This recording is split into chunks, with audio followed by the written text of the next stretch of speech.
C'est parti pour une bonne heure de discussion. D'abord entre nous, puis avec vous, j'espère bien. Donc nous sommes ce soir réunis pour parler de l'ouvrage de Caroline Magnac, qui est juste à ma gauche. Alors c'est une thèse de doctorat, mais que voulez-vous, ça ne se sent pas. En tout cas, moi, je n'ai pas senti à la lecture. Je dis ça en inférant quelque chose de péjoratif. En tout cas, il y a une grande fluidité dans son récit, et il y a une qualité iconographique remarquable, sur laquelle on reviendra sans doute, puisque c'est un des objets, un des enjeux du débat, et qui en fait un beau livre, mais qui n'est pas un beau livre. J'entends un beau livre, un récit visuel, mais qui n'a rien d'un ouvrage de table de salon. Donc autour de ce récit de la contre-culture, du rapport à la contre-culture qu'ont pu entretenir les architectes donc, au cours des années 1970. Et pour en débattre, à côté d'elle, Patrick Bardou, qui a lui-même donc été un acteur de ces années-là, puisqu'il a fait le voyage, comme on dit. Il est même en photo à la page 70, si ma mémoire est bonne, derrière une voiture américaine rutilante. Et qui a accompagné dès les débuts de sa maison d'édition. Et si j'en crois le récit que vous en faites à Caroline, vous avez pris là-bas la décision d'être éditeur. Et qui a donc accompagné tout de suite, dès son retour, cette architecture alternative. Et d'ailleurs, ça m'a frappé, un des premiers titres que vous ayez publié, je pense, c'était celui de Jean-Louis Izard et Alain Guyot, et ça s'appelait Archibio. Alors là, pour les tendanceurs, c'était en 1978. Les publicitaires n'ont qu'à bien se tenir avec un titre pareil, typique des années 2000. Mais on reviendra sur l'itinéraire donc, des éditions et votre rapport à cette contre-culture tout à l'heure lors du débat. Et son dernier voisin, Jean-Paul Jungmann, qui a aussi été un éditeur à sa manière, mais sur le champ, dans la rapidité, dans l'événement, dans l'immédiat, finalement avouant aussi dans l'ouvrage de Caroline que qu'importe qu'on mette de l'encre rouge et de la bleue avec de la noire, ce qui compte c'est l'effet psychédélique garanti et la rapidité de la publication qui doit accompagner l'événement. Ce faisant, vous étiez à l'école des Beaux-Arts, jeune enseignant, l'UP6 y était encore, vous n'aviez pas envie de faire l'architecture, et au sens traditionnel du mot, s'entend, et vous aviez surtout envie d'enseigner autre chose, et donc une partie de votre activité a été liée à l'édition et à l'impression. Donc on se retrouve ce soir avec trois acteurs impliqués d'une manière ou d'une autre par le livre dans cette histoire. Je vais faire une rapide présentation de l'ouvrage de Caroline avant de lui laisser la parole pour un moment pour qu'elle le présente à sa manière et à sa guise. Alors, en lisant cet ouvrage sur une période qui m'intéresse aussi beaucoup, puisque j'ai fait ma thèse autour de ces années-là aussi, j'ai trouvé que c'était une histoire qui tombait à pic, évidemment, mais il n'y a pas de hasard. Il est évident que chaque époque revisite des thèmes à des moments qui n'ont rien d'anodin. Et il y a un saut, certainement, dans cette histoire où on va chercher, d'une manière ou d'une autre, l'histoire des grands-pères, en sautant les pères au passage. Et c'est souvent comme ça que fonctionnent les univers culturels qui se posent des questions. Alors on peut sourire justement, on peut sourire un peu devant la foi parfois un peu naïve de tous ces pionniers de l'architecture alternative. On peut en sourire d'autant plus que l'on a vu au fil des années 2000 les ingénieurs qui auparavant avaient d'autres soucis en tête se reconvertir franchement, durablement et très efficacement dans l'éco. Je ne sais pas quoi, construction, éco-quartier, éco-quelque chose. Et le développement durable se trouvait préempté par des techniciens qui auparavant parfois avaient d'autres soucis. Et ce n'est pas ce type de rapport-là qu'on découvre à travers le livre de Caroline. C'est plutôt le rapport typique d'une contre-culture, c'est-à-dire à la différence de la subculture, qui s'institue marginalement dans les interstices d'une culture dominante, la contre-culture oppose un contre-modèle et veut changer le modèle dominant. Et c'est ce qu'on retrouve. Elle prétend changer le monde dans lequel elle s'inscrit. Et c'est ce qu'on retrouve très bien dans l'ouvrage de Caroline et dans les parcours de tous les acteurs de ces années-là. Avec donc l'idée, j'y reviens, j'y faisais allusion en racontant brièvement votre parcours, avec l'idée d'aller chercher ailleurs, toujours ailleurs. Outside, aurait dit Marguerite Duras dans les années 80, ça faisait bien. Mais ailleurs, des références, ailleurs, justement pour l'opposer à la culture qui dominait jusqu'alors. Antoine Stinco raconte ça très bien aussi dans son autobiographie qui vient de paraître aux éditions Sens et Tonka. Donc l'idée d'aller chercher ailleurs, ailleurs géographique, ailleurs technologique, il le raconte sur le gonflable de son côté. Et ces gens-là sont allés chercher aux États-Unis. Et on voit très bien que l'impératif, et le titre est tout à fait ad hoc, c'est l'avenir est à l'ouest, il n'est pas à l'est. Ces gens-là sont sensibles aux idées de gauche, mais ils ne vont pas chercher leur modèle en URSS. Ils vont les chercher aux États-Unis.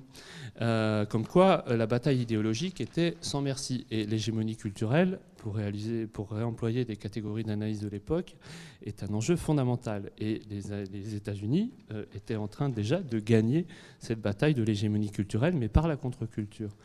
Et ça, c'est un élément fondamental qu'on retrouve dans ce livre. Et on retrouve aussi, quand je dis qu'ils étaient en train de gagner la bataille, on est étonné devant les tirages des ouvrages de ces années-là. La face cachée du soleil que vous avez imprimé avec Marc Vaille et Jean-Pierre Trenel aux Beaux-Arts, c'est vendu à 50 000 exemplaires. Ça laisse rêveur. Actuel tirait à 60 000. C'est le prix de la diffusion, c'est le montant de la diffusion payée de Libé aujourd'hui.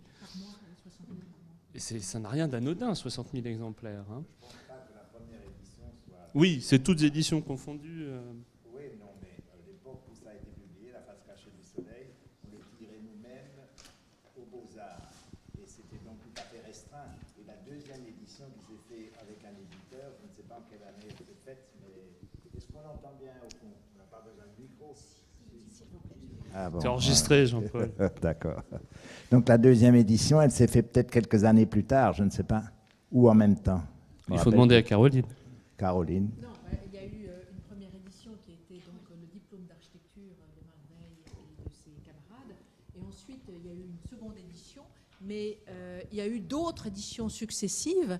Et cet ouvrage a été choisi par l'Éducation nationale pour être distribué aux enfants. Et donc, comme apprentissage à l'énergie solaire. Et donc, c'est ce qui leur a permis de 2000 à 1000 à 1000 à 2000 à 3000 à 4000, arriver au bout d'une dizaine d'années à 50 000. Ça a été un ouvrage qui a été choisi pour que les instituteurs enseignent donc les principes de l'énergie solaire. Au début, c'était quand même un fanzine. Au départ, c'était très peu d'exemplaires. Mais c'est par la suite que l'ouvrage est devenu une référence entre 1975 et 1978, au moment où il y avait un engouement, où des personnes telles que Reiser, par exemple, s'intéressaient beaucoup à l'énergie solaire. Donc c'est le processus accumulatif des éditions. Alors Caroline, raconte-nous comment tu t'es intéressée à cette époque, à ces architectes, à ces modèles. Bientôt, tu vas faire une nouvelle séance le 20 mars. C'est ça, le 20 mars. Mais échauffe-toi ce soir. Oui. Bon, alors, en fait, pour commencer, pourquoi choisir un tel sujet, je dirais. Alors, j'évoquerai une petite incise biographique, en fait, le fait d'avoir travaillé au Centre Pompidou pendant 2-3 ans, entre 1994 et 1997, au moment où j'étais chargée de monter une partie de l'exposition L'Art de l'ingénieur. Et j'étais en charge des structures légères, donc les structures tridimensionnelles, les structures tendues, les structures gonflables. Et j'ai eu la chance absolument inouïe, le budget était assez important, de rendre visite à un certain nombre d'ingénieurs aux États-Unis, en Espagne, en Allemagne, en Italie, et de rencontrer d'autres ingénieurs qui venaient au Centre Pompidou, des Japonais. Bon. Et ce qui m'a permis de me faire une expertise, je dirais, sur les structures légères. Et j'ai aussi cette expertise, je l'ai acquise auprès des institutions nord-américaines, puisque dans l'exposition, nous avions également choisi d'exposer Richard Buckminster Fuller, Fry Otto, mais également Le Ricollet. Et c'est à la fin... J'étais pas chargée de la partie du 19e siècle. L'exposition L'art de l'ingénieur couvrait 4 grands domaines. Le domaine des premiers ingénieurs importants du XVIIIe siècle et du XIXe siècle, Eiffel et d'autres. Une deuxième partie concernait plutôt le béton, depuis son origine et puis son développement, surtout à la fin du XIXe siècle et au XXe siècle. Une troisième partie, qui était ma partie, c'était sur les structures légères tout au long du XXe siècle. Et je commençais donc avec Graham Bell, celui qui avait inventé le téléphone, mais aussi qui avait développé une passion pour les cerfs-volants tridimensionnels qui lui ont permis de penser l'aviation d'une certaine façon. Donc la structure légère tridimensionnelle, capable de voler, légère. Et une quatrième partie était plutôt sur la question des grands ponts et donc le toujours plus haut et le toujours plus long, les grands ponts et les grands gratte-ciel.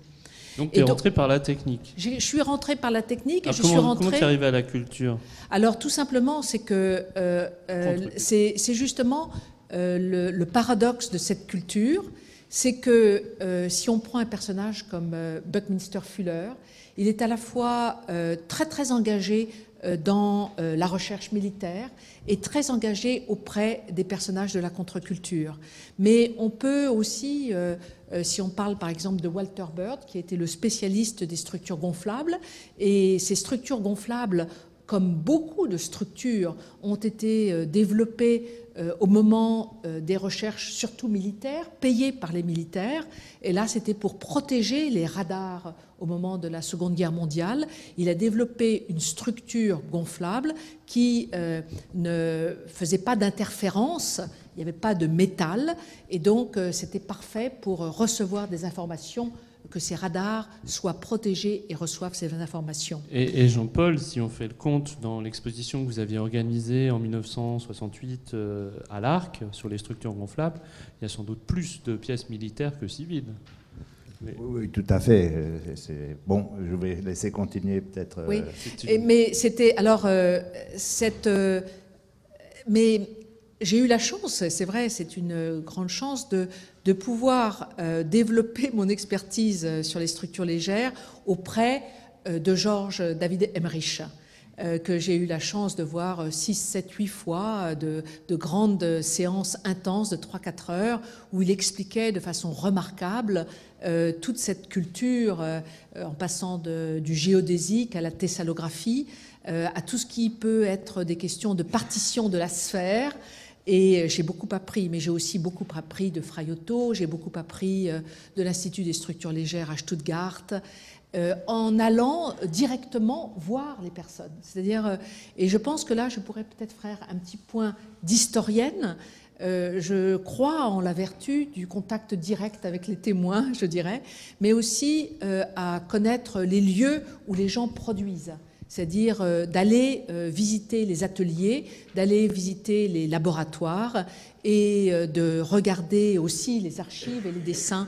Donc il y a là une technique d'historienne très attentive à d'abord la micro-histoire, mais aussi, je dirais, l'histoire orale, l'histoire que les témoins peuvent raconter, tout en, bien sûr, en appuyant par la suite mon travail sur des documents écrits.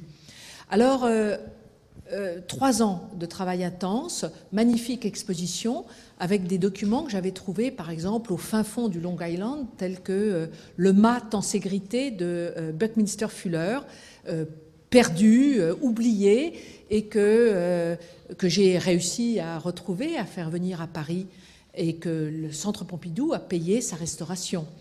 Mais aussi ces structures de Le Ricollet, un Français qui avait enseigné à Philadelphie et qui faisait des structures étonnantes, d'une grande légèreté et d'une grande beauté plastique.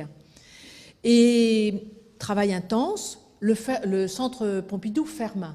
Vous vous souvenez, le centre Pompidou ferme pendant 3 ans, à l'automne 1997, donc juste à la fin de cette exposition. Alors bien sûr, un petit moment pas de panique, mais de flou comme ça. Comment poursuivre, comment développer mon travail de recherche sans renier tout ce que j'avais appris pendant ces 3 ans. Et je dois dire que c'est Jean-Louis Cohen qui m'a dit « Va voir du côté du Wolof Catalogue ». Comme ça, un jour. Et je ne connaissais pas cette publication et j'ai découvert une publication extrêmement intéressante, un catalogue qui réunissait toute une série de structures, toute une série, mais aussi qui donnait à lire des ouvrages à la fois sur la cartographie, sur la géographie, sur l'art de construire soi-même, mais aussi sur la nourriture.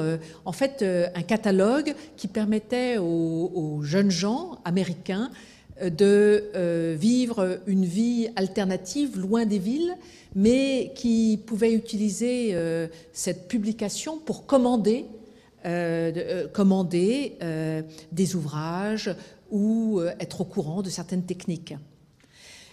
Tout cela se faufile aussi avec une série d'entretiens, notamment avec Jean-Paul Jungmann, qui a été, je dirais, ma source première fondamentale. Et c'est pour ça qu'il est là aussi aujourd'hui. Et généreux, Jean-Paul. Et généreuse. Mais je voudrais poser une question. Qui m'a tout de suite... suite... sur Actuel. Pourquoi chez moi ? Parce que Actuel n'existait pas dans les bibliothèques publiques. Alors, en fait... parce que c'est curieux. J'ai demandé... j'ai téléphoné ou j'ai contacté Jean-Paul Jungmann et je lui ai dit que je voulais faire un entretien sur son intérêt pour les cultures alternatives, mais aussi sur les questions probablement de structure et de parler de ses publications.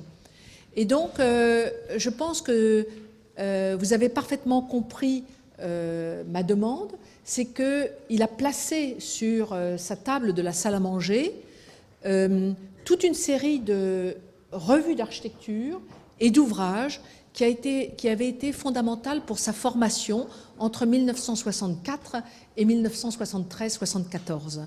Donc tout d'un coup, là, j'avais devant les yeux une culture, j'avais des étagères d'un étudiant, puis après un jeune architecte et un jeune enseignant en architecture entre 64 et 72. Et pour moi, j'ai pris cela comme une formidable opportunité de savoir plus profondément ce que ces ouvrages contenaient.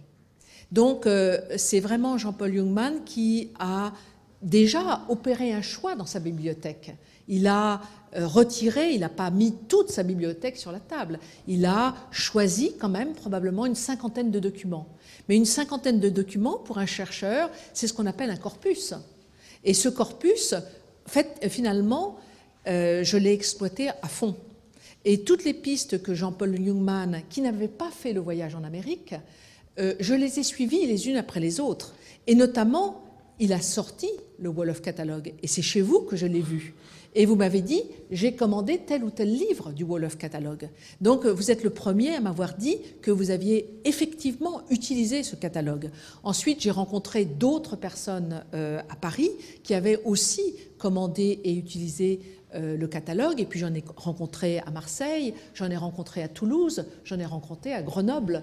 Donc, le phénomène... Un échantillon boule de neige, on appelle ça. C'était pas un échantillon uniquement parisien, c'était au contraire sur le territoire. Voilà. Et une chose aussi, la question de la source orale, c'est-à-dire un témoin qui raconte, mais ce n'est pas seulement sa mémoire qu'il fait fonctionner, c'est aussi des documents qu'il met sur la table. Donc il y a toujours un risque de l'histoire orale, c'est que le témoin enjolive le passé, que le témoin transforme la réalité. Mais là, le témoin pouvait parler, mais en même temps, il donnait le document original, source première aussi, hein, sur la table. Et je dois dire que nous avons, avec Tim Benton, filmé l'entretien avec Jean-Paul Jungmann, un parfait outil de l'historien. Parce que, si, bien sûr, vous vous souvenez pas? Si, si. Non. Vous êtes revenu. On avait découvert le Woolers catalogue, etc. C'était pas à cette époque-là, c'était plus tard. Attention, il se fait historien, Jean-Paul. Jean-Paul, vous vous souvenez peut-être pas, mais on s'est vu 4 fois. Et vous avez été filmé 4 fois. Ah bon, bah ça c'est autre chose. Mais ceci dit, dans le Mais témoignage... vous êtes venu beaucoup plus souvent. Oui. Parce que Actuel, vous le consultez chez moi. Exactement. Et je voudrais bien savoir pourquoi Actuel n'existait pas dans les bibliothèques publiques. Alors, non, alors, époque-là. écoutez, alors, Jean-Paul, on va revenir en arrière. Ce que Jean-Louis Violot va savoir sur le fameux habilitation à diriger des recherches. En fait, il y a bien sûr une histoire familiale. Et Actuel, j'ai peut-être dit que je venais les consulter chez vous, mais en fait, mon cher père, Actuel, qui était architecte, achetait aussi Actuel. Donc je dois dire que Actuel, La Gueule ouverte et tous ces documents qui sont ici, c'est des documents qui appartiennent à mon histoire familiale. Mon père était architecte avec la possibilité d'acheter autant Actuel que Réveillez-vous, des témoins de Jéhovah, non pas parce qu'il était témoin de Jéhovah, mais parce qu'il voulait soutenir une cause comme une autre. Et donc, je dois dire qu'à l'âge de 13 ans ou 15 ans, j'étais, mais je ne suis pas la seule, je pense que nous étions tous entre 73, même si nous avions que 15 ans, affectés par une certaine culture alternative qui était très fortement présente pour tous, que ça soit dans des magazines par exemple comme Santidée, oui, qui apprenait à faire soi-même. Mais là, justement, on est dans la culture, oui, des années 60. Pour revenir à l'architecture, justement, ce qui m'a intéressé dans ton livre, c'est que la contre-culture, souvent, et aujourd'hui, à plus forte raison, si on souligne que cette contre-culture, sous certains aspects, est devenue dominante, oui, qu'elle est par exemple celle de Canal+, celle des grands médias officiels, on met tout dans ce gros sac. On met Malcolm McLaren comme Guy Debord. Oui. On met la mode, et puis on met le futile, et on met la révolte des Black Panthers. Et l'intérêt de ton livre, c'est de ramener les choses à l'architecture. Et donc de construire un objet en chemin qui permet justement d'éviter toutes les ambiguïtés de ce gros sac à la mode qui est devenu la contre-culture. Oui, oui. Alors, disons que le fil directeur pour le choix a été, c'est vrai, de suivre les architectes. Et c'est pas forcément toujours simple. Et parce que je pense qu'il y a une certaine amnésie chez les architectes, oui, qui oublient les engouements d'antan. Tu dis bien, par exemple, dans ton livre, comment David et Lalouf hésitent à témoigner. Voilà, hésitent à témoigner. Patrick et Lalouf, qui était donc le collègue de Jean Dethiers pour l'exposition Architecture marginale aux États-Unis, Jean Dethiers nous en parlera tout à l'heure, eh bien, quand je l'ai rencontré, il a bien dit qu'il était un des auteurs de la petite publication du Centre Pompidou, quand même, avec un certain nombre de diapositives, le dia-livre, mais néanmoins, c'était en 98-99, néanmoins, il a bien dit que c'était un type d'architecture qu'il ne revendiquait absolument pas.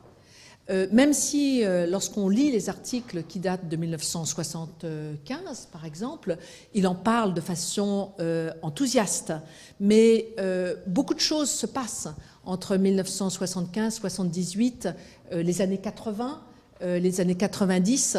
Et c'est sûr que cette culture qui réapparaît là a été une culture qui a été en fait un peu oubliée. C'est pour ça que je parlais de la Vraiment culture oubliée. des grands-pères, pour ainsi Oui. dire. Et une des leçons qu'on retire de ton livre, c'est mai 80, Oui. l'alternance politique qui tue l'alternative architecturale, Oui. pour aller vite. Alors, en fait, si je reprends la balle que tu lances, je dirais que de façon tout à fait caractéristique, une revue qui était une émanation du Nouvel Observateur, qui s'appelait Le Sauvage, qui présentait pour la gauche classique des thèmes tels que la pollution, mais aussi toute une série de thèmes fort intéressants.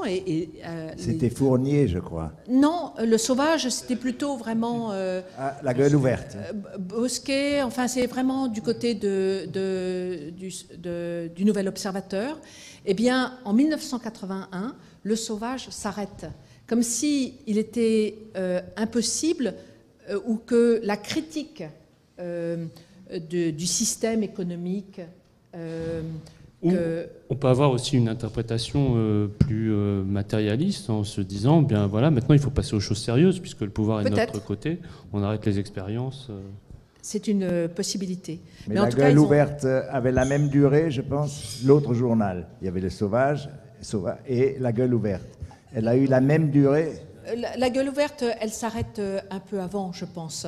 Mais ça peut corroborer ce que tu dis, c'est-à-dire passons à autre chose. C'est-à-dire ces revues, c'est la fin, quoi. Oui, c'est la fin de ces revues. Et puis le prix du pétrole baisse tendanciellement à partir de ce moment-là aussi. Mais on peut aussi citer dans le monde des architectes quelqu'un comme Marc Veil,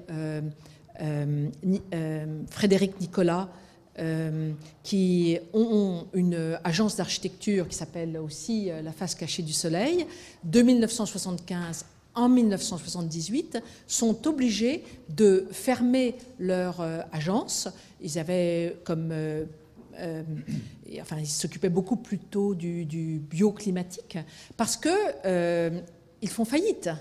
Et Frédéric le seul, c'est le troisième qui a réussi avec ça. Oui. Comment il s'appelait Trenel. Mais lui, c'est parce qu'il devient chercheur au CNRS. Non, mais Trenel, je l'ai rencontré il n'y a pas longtemps. Oui. Il m'a dit, la seule chose que j'ai jamais écrit, c'est La Face Cachée du Soleil. Il est rentré au CNRS et depuis, il n'a plus rien publié. Il a fait quelques rapports de recherche, mais oui. pour non, lui, mais il m'a dit, il n'a rien publié d'autre que ça. Donc c'est ça qui lui a servi. Oui, non, c'est mais ça. c'est significatif. Oui, oui. Et il y a ce phénomène, mais il y a aussi un autre phénomène que tu racontes très bien, c'est comment Architectural Design, qui n'a peut-être jamais été aussi pertinent que dans ces années 70, voit tous ces annonceurs fuir à la fin de la décennie et en péril financier. Il y a un système d'encadrement très fort qui déborde de loin les intentions politiques, les propositions architecturales. J'évoquais hier soir avec un ami ce phénomène et il me disait bien oui, regarde dans la revue, le dernier numéro, on a fait un dossier sur les architectures participatives et le service pub nous a dit vous faites pas ça 2 fois parce qu'on a réussi à vendre les pages à aucun annonceur. Mais la prochaine fois, mettez-nous de l'acier, on vendra. Ouais. Et c'est aussi un système d'encadrement général qui fait de l'architecture une production contrainte. Et ce moment des années 70 où on essaye de faire le pas de côté ne dure que cette décennie-là finalement. Ne dure que cette décennie-là. Il n'y avait pas besoin d'annonceurs à cette époque-là. Architectural Design, tu racontes très bien. Oui, par exemple, design, Architectural Design, à partir de 1968, en effet, 69, a vraiment montré beaucoup d'objets, à la fois très techniques, très influencés par toute la conquête spatiale. Donc, toutes les recherches sur la miniaturisation, mais aussi sur tous les produits de médiatisation, sur les caméscopes, ou plutôt, ça n'existait pas à l'époque, mais c'était plutôt les porte-à-pack de Sony qui apparaissent en 1969, donc pour commencer à faire la vidéo soi-même.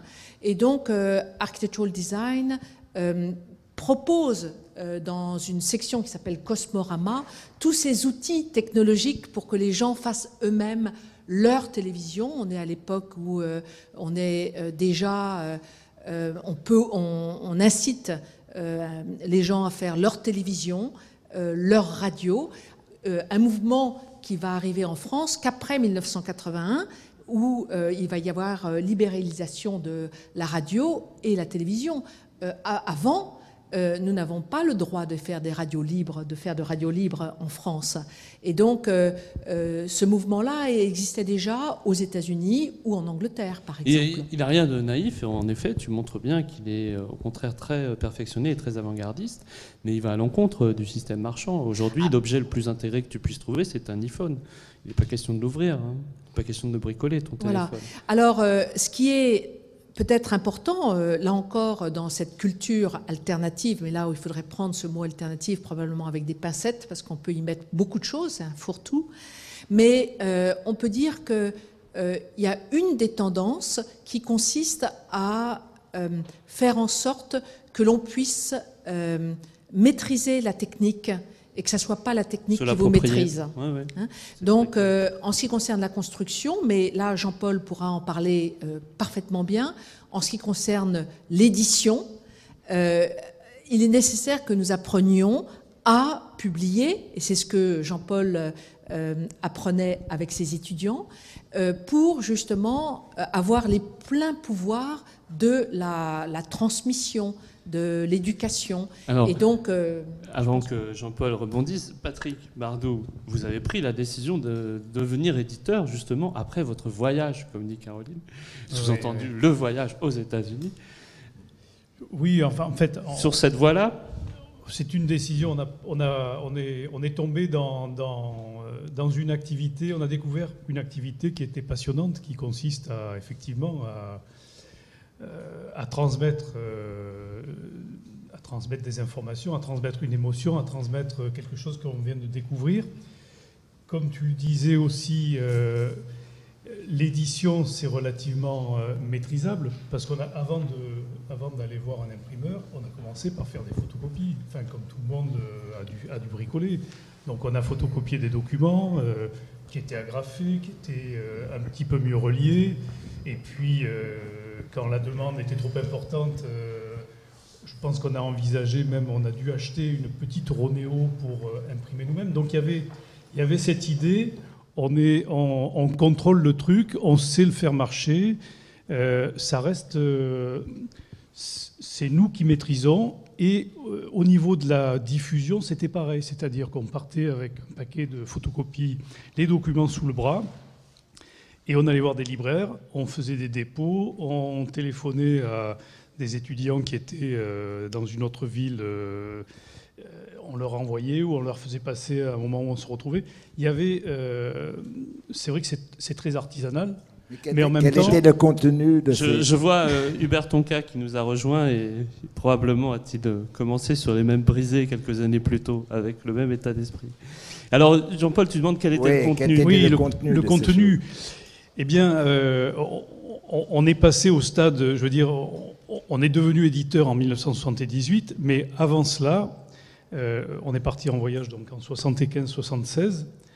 Avant de partir en voyage déjà, je me souviens qu'on avait découvert à travers des revues de langue anglaise, Architectural Design ou d'autres revues, des petites publications sur les structures gonflables, sur les premières expérimentations de maisons solaires, et on s'était simplement intéressé à les traduire en français. Voilà. Ça a été notre premier pas dans la reproduction ou la transmission d'informations. Donc je pense qu'il y avait des documents qui venaient de l'Institut des structures gonflables.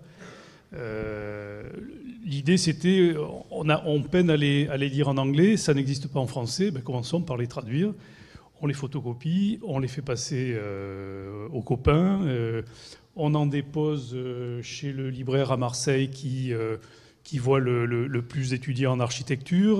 On décide de vendre ça 2 francs, enfin 3 francs 6 sous, sans aucune... Enfin, simplement avec l'idée qu'on échange de l'information. Et puis petit à petit, ce voyage arrive, on reste 6 mois aux États-Unis, au Canada, un voyage que l'on avait préparé puisqu'on était, je pense qu'on était déjà abonné à Architectural Design.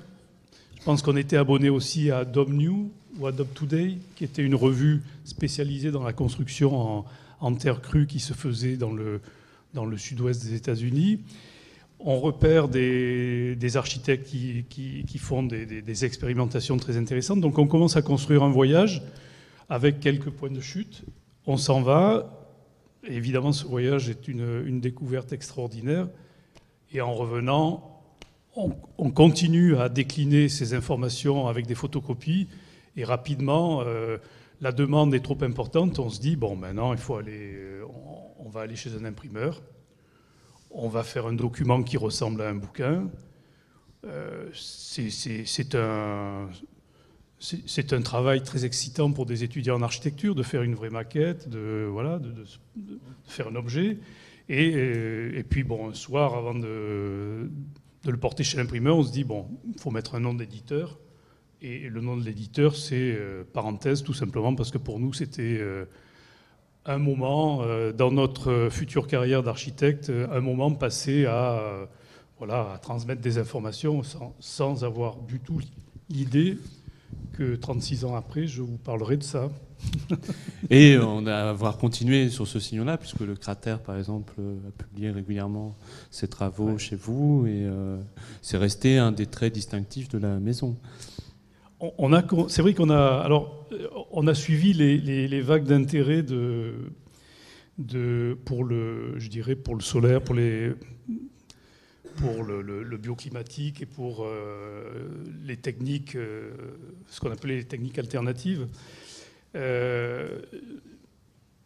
On a démarré la maison d'édition sur un très fort intérêt pour tout cela. Il y avait très peu de publications en français sur le sujet. La face cachée du soleil était sortie. Alternative avait sorti un livre sur la construction en terre avec le Cratère. Mais bon, c'était loin de couvrir tout ce qu'on pouvait en dire. Donc quand on a publié ces premiers livres, Archi de terre, Archi de soleil, puis Archi bio, sans aucune expérience d'édition, donc sans aucune structure de diffusion, on a vendu très rapidement entre 15 et 20 000 exemplaires de chacun des livres. Ce qui laisse rêveur aujourd'hui. Ça laisse rêveur, oui. D'aujourd'hui. Si on avait su, on n'aurait peut-être pas continué. Vous mangez votre pain blanc. Jean-Paul, est-ce qu'il y a... l'architecture, vous avez laissé tomber?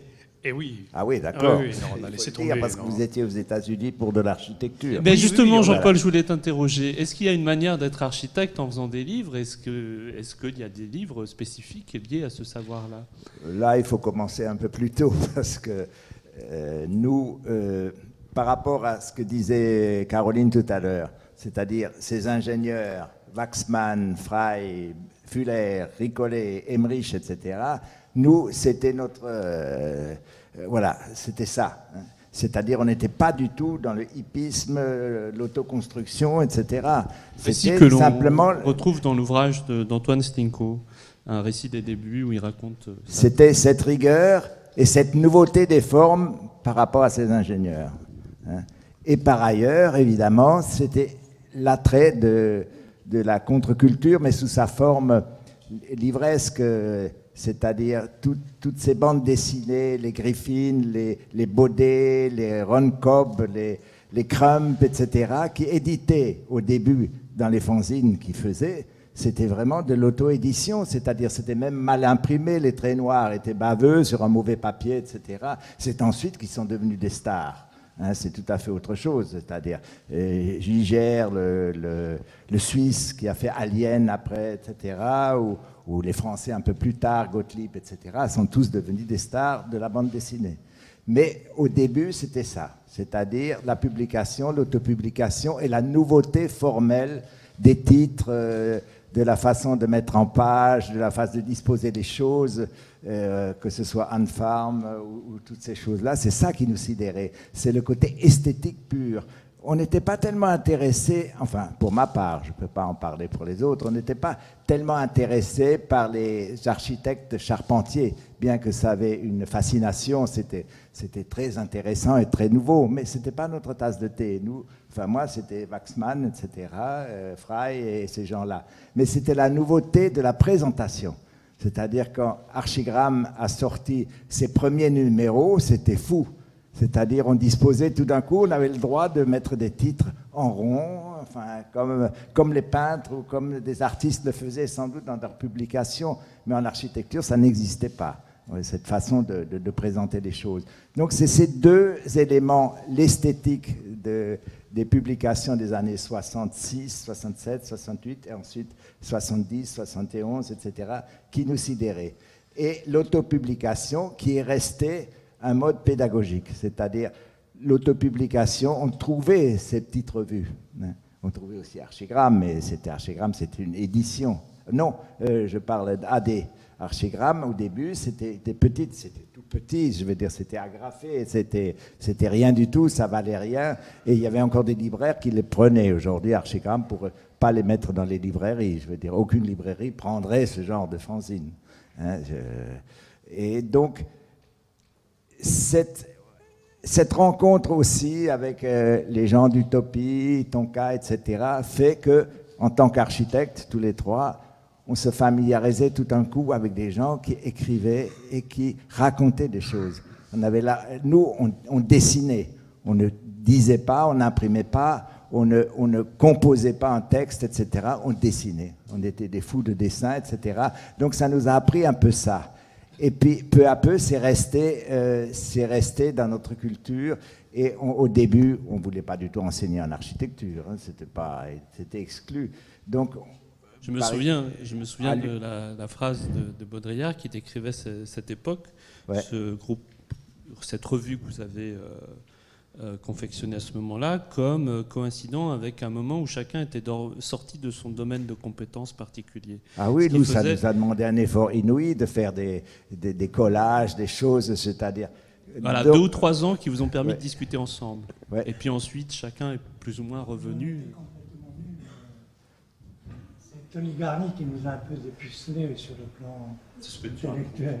Mais alors, l'histoire des publications, ça c'est typiquement Tonka, Hubert Tonka, qui avait je veux dire, cette énergie. Déjà, le séminaire Tony Garnier, c'était le seul séminaire d'urbanisme, enfin le seul enseignement d'urbanisme à l'école des Beaux-Arts. Donc on le suivait. J'ai fait la première année, j'ai pas fait la seconde, mais la seconde année, vous, je ne sais plus, moi j'y étais pas, ou Hubert, toi et Aubert, ils ont exigé que les travaux de tous les étudiants de ce séminaire soient publiés dans un bouquin. Ça a donné Propos sur le logis. Donc c'est la première fois qu'au fond, les études à l'école des Beaux-Arts étaient publiées par les étudiants eux-mêmes, quoi. Et donc cette façon de faire a continué, donc à l'URE, avec les étudiants en art, etc. Et Tonka, lui, il a continué évidemment à publier parce que c'était un virus chez lui qu'il avait, c'est-à-dire celui d'imprimer. Il a fondé une imprimerie qui s'appelle l'imprimerie quotidienne, et ensuite l'édition normale, sans c'est Tonka. Comme vous aussi, vous avez créé une édition et moi-même, j'ai publié aussi des choses après. Mais c'est resté, voilà, c'est venu de cette époque des fanzines et de ces choses-là, c'est-à-dire de pouvoir se publier soi-même, c'est-à-dire de dessiner, de faire des collages, d'écrire des textes. Et puis, c'est pour ça que, si vous voulez, cette énergie, ce texte que j'avais écrit pour ça, cette énergie, je l'ai retrouvée en 1972 dans le livre de Nicolas Deville, c'est-à-dire Origena. Je ne sais pas si quelqu'un connaissait ce livre ou le connaît encore. Je voudrais quand même insister un peu là-dessus parce que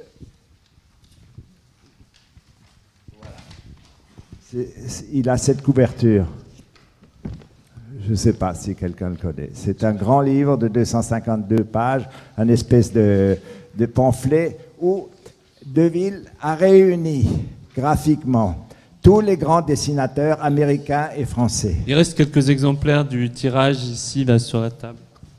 Vas-y, Jean-Paul. Et il a réuni ça et il a pris tous les thèmes et les textes, que ce soit des situationnistes, de Karl Marx, des Black Panthers, etc., etc. Il a mélangé ça avec un art graphique, avec les dessinateurs qu'il a exprimé là-dessus. Et c'est un témoignage de cette époque qui est fondamental pour moi. Un témoignage. Hein. Alors, c'est pas eux qui ont créé cela, mais... Justement, on y vient. Et on vient à la question que j'aurais aimé vous poser à tous trois. Si je lis la citation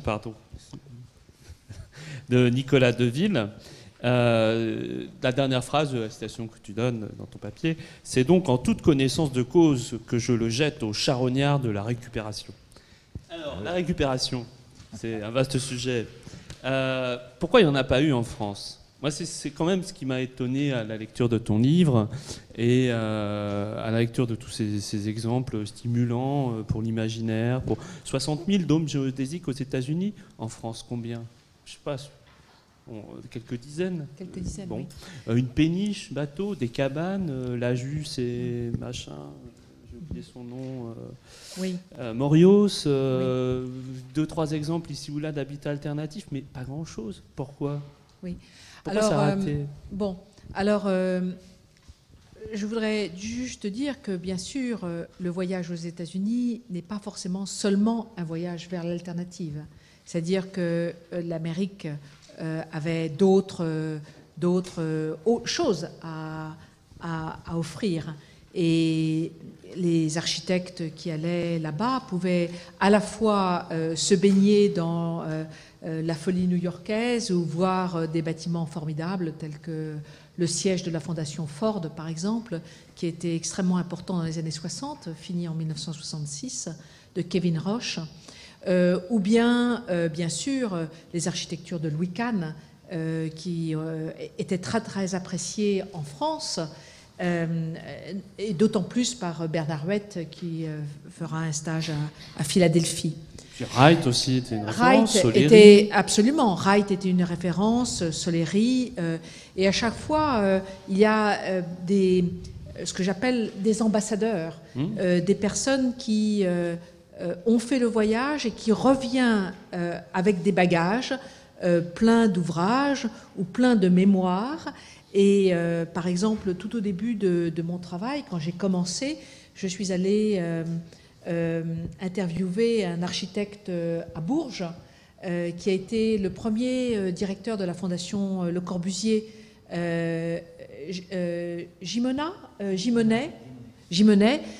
que je n'ai pas intégré ensuite dans mon travail, mais que je pourrais éventuellement reprendre pour plus tard, qui, lui, a construit des maisons wrightiennes fantastiques dans la région de Bourges. Bretagne, j'en connais quelques-uns. Voilà, en Bretagne. Peton, donc il y a un vrai Guillaume.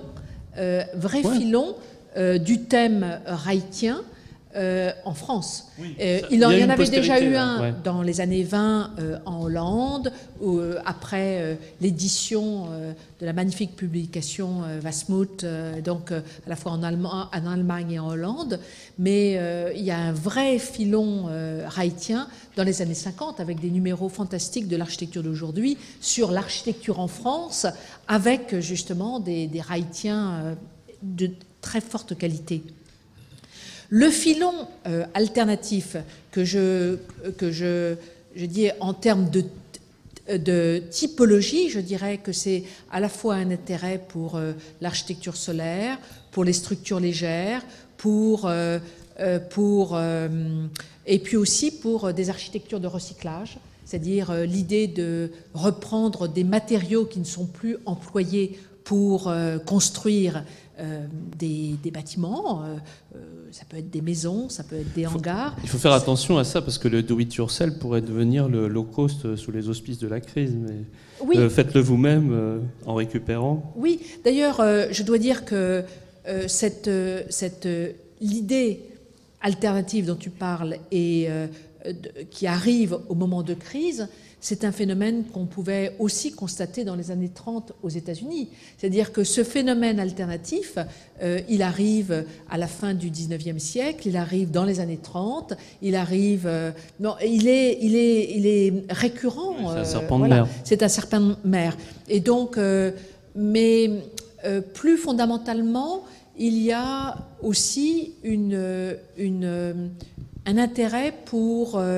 des questions de pollution et environnementale qui prennent de plus en plus d'importance aux États-Unis et par la suite en France et en Europe, hein, puisqu'on se concentre un peu sur la France, mais on peut prendre des exemples européens, qui est due à la publication d'importants ouvrages qui ont marqué les esprits. Par exemple, l'ouvrage de Rachel Carson, The Silent Spring, Le printemps silencieux, publié presque immédiatement en France, donc publié en 1963 aux États-Unis et tout juste en 1964 en France, qui était un ouvrage d'une biologiste qui alerte la société qu'elle n'entend plus les oiseaux, puisque ces oiseaux souffrent de la quantité de DDT dans les champs américains. Et donc, ce livre va avoir un impact extraordinairement fort pour alerter sur les soucis environnementaux et qui va presque obliger le gouvernement américain de mettre en place des actes de loi pour limiter la pollution, pour contrôler la pollution des eaux, etc. Bon. Et comme je le dis, ces ouvrages-là trouvent une publication française très rapide. Mais pas de traduction constructive, j'y reviens. Alors, parmi les constructions je m'acharne constructives, un peu. non. Shelter, publié en 1973 aux États-Unis, qui est publié à 180 000 exemplaires entre 1973 et 1978, hein, les éditions accumulées, est publié en 1977 par les éditions alternatives et parallèles sous le titre comment ça s'appelait déjà ? Habitat avec un S, hein, Habitat avec un S. Et donc, et là, ils vont publier de nombreux exemplaires, mais cette publication, Shelter, qui est finalement un manuel qui présente toute une série de typologies constructives, à la fois les huttes d'Ogon, les constructions troglodytes de Cappadoce, ou encore les granges et les granges anglaises, françaises, l'art de la charpente, par exemple, mais aussi toute une partie sur les dômes géodésiques, ou au contraire les gonflables. C'est une publication de presque 250 pages, dont Jean-Paul Jungmann témoignait. Ça a été réédité maintenant. Réédité, oui, mais vous disiez, et je reprends ce que vous avez dit tout à l'heure, que vous étiez peut-être pas intéressé par les systèmes constructifs, mais vous étiez intéressé par la qualité graphique et de la représentation. Et ces éditions, en effet, ont plein de dessins, ont aussi beaucoup de détails constructifs.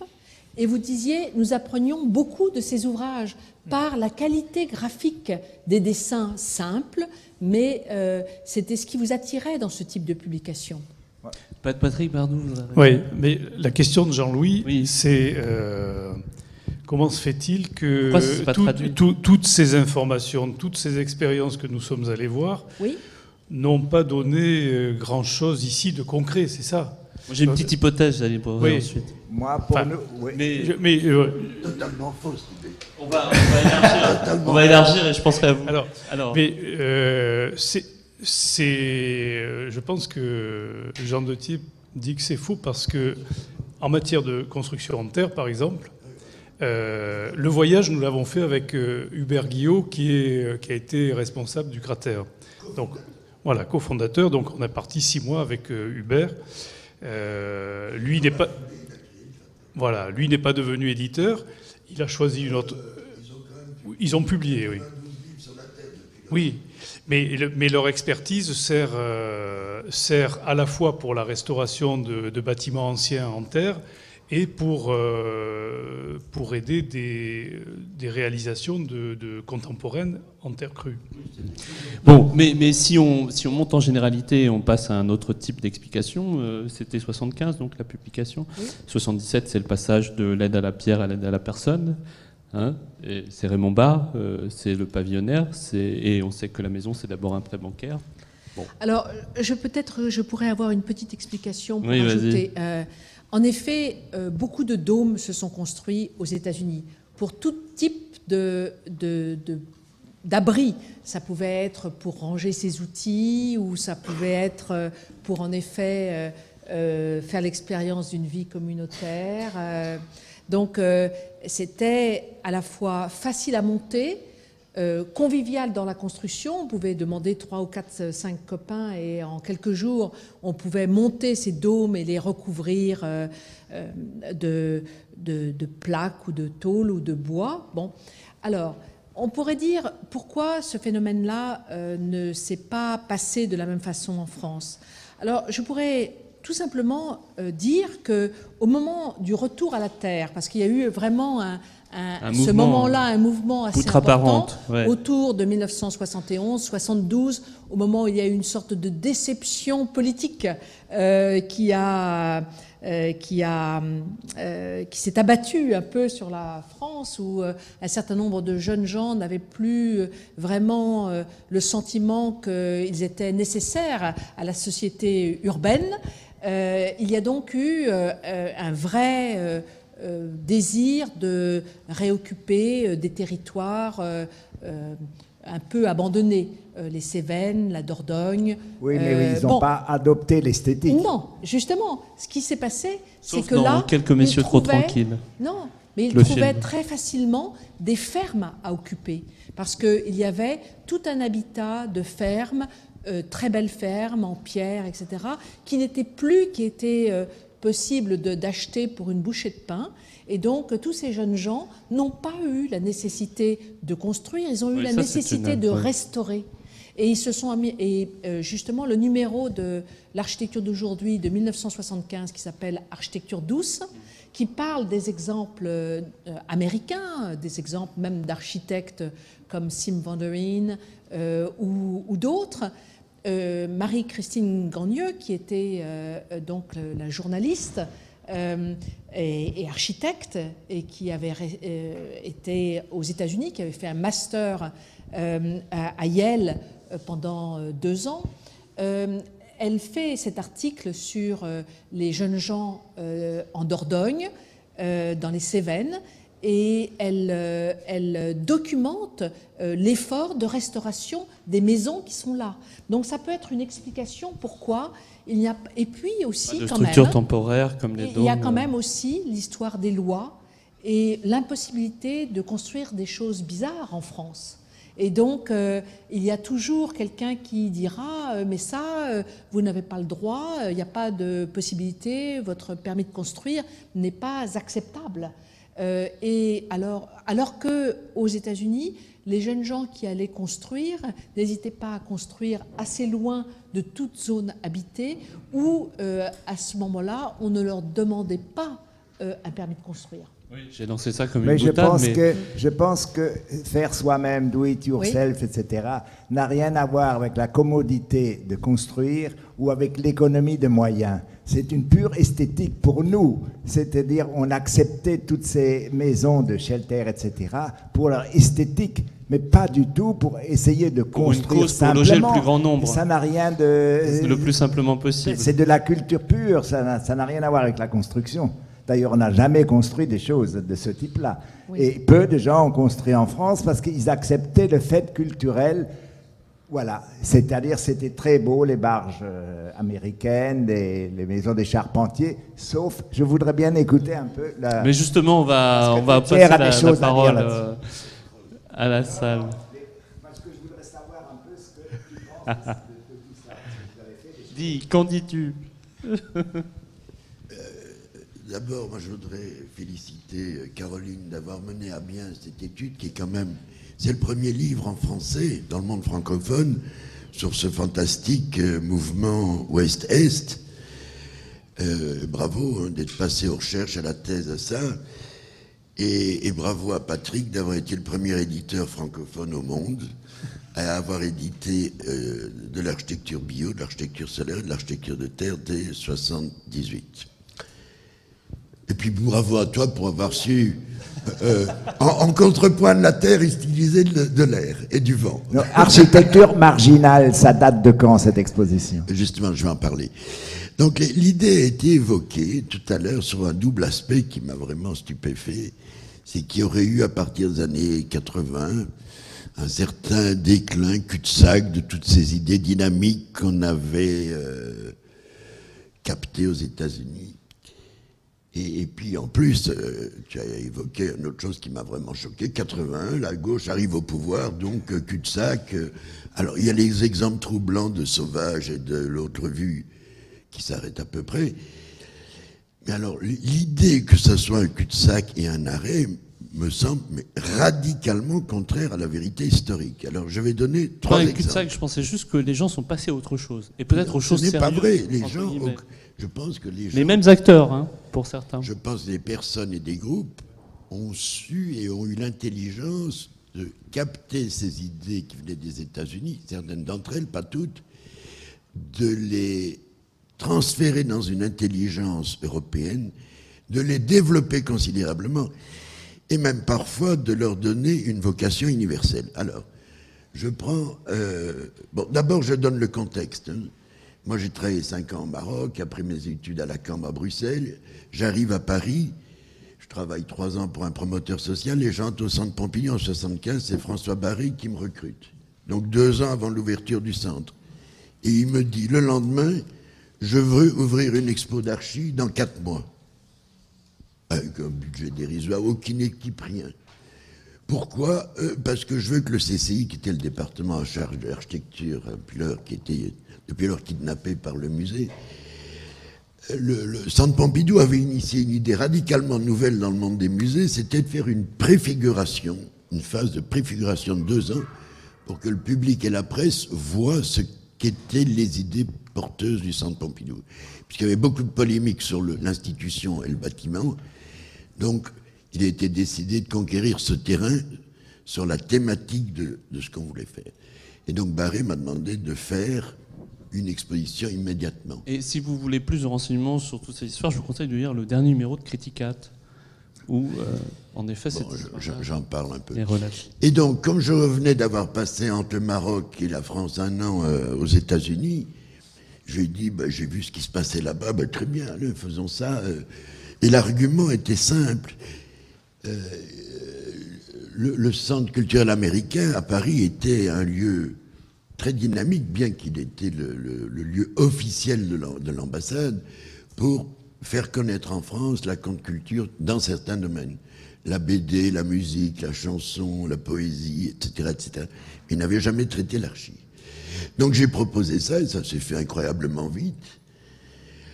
Et on l'a ouvert donc en fin 75. Et dès l'ouverture au Centre culturel américain, il y a eu un clash et un incident diplomatique, il faut appeler les choses par son nom, puisque l'ambassadeur, entrant dans l'expo avec ses conseillers, a été horrifié de voir sur le mur des citations des personnes que l'administration américaine détestait le plus, c'est-à-dire les intellectuels de gauche contestataires et autres. Et donc, il est resté 17 secondes dans l'expo, il est sorti. Le lendemain, elle était interdite au public. Et 3 jours après, le Centre Pompidou, qui n'existait pas encore, il était en chantier. C'est pour ça qu'on était là. L'expo a été démontée, remontée 15 jours après et réinaugurée au Louvre, au musée des Arts Déco. De là, elle a fait une itinérance pendant 6 ans. Elle a été copiée en 3 exemplaires.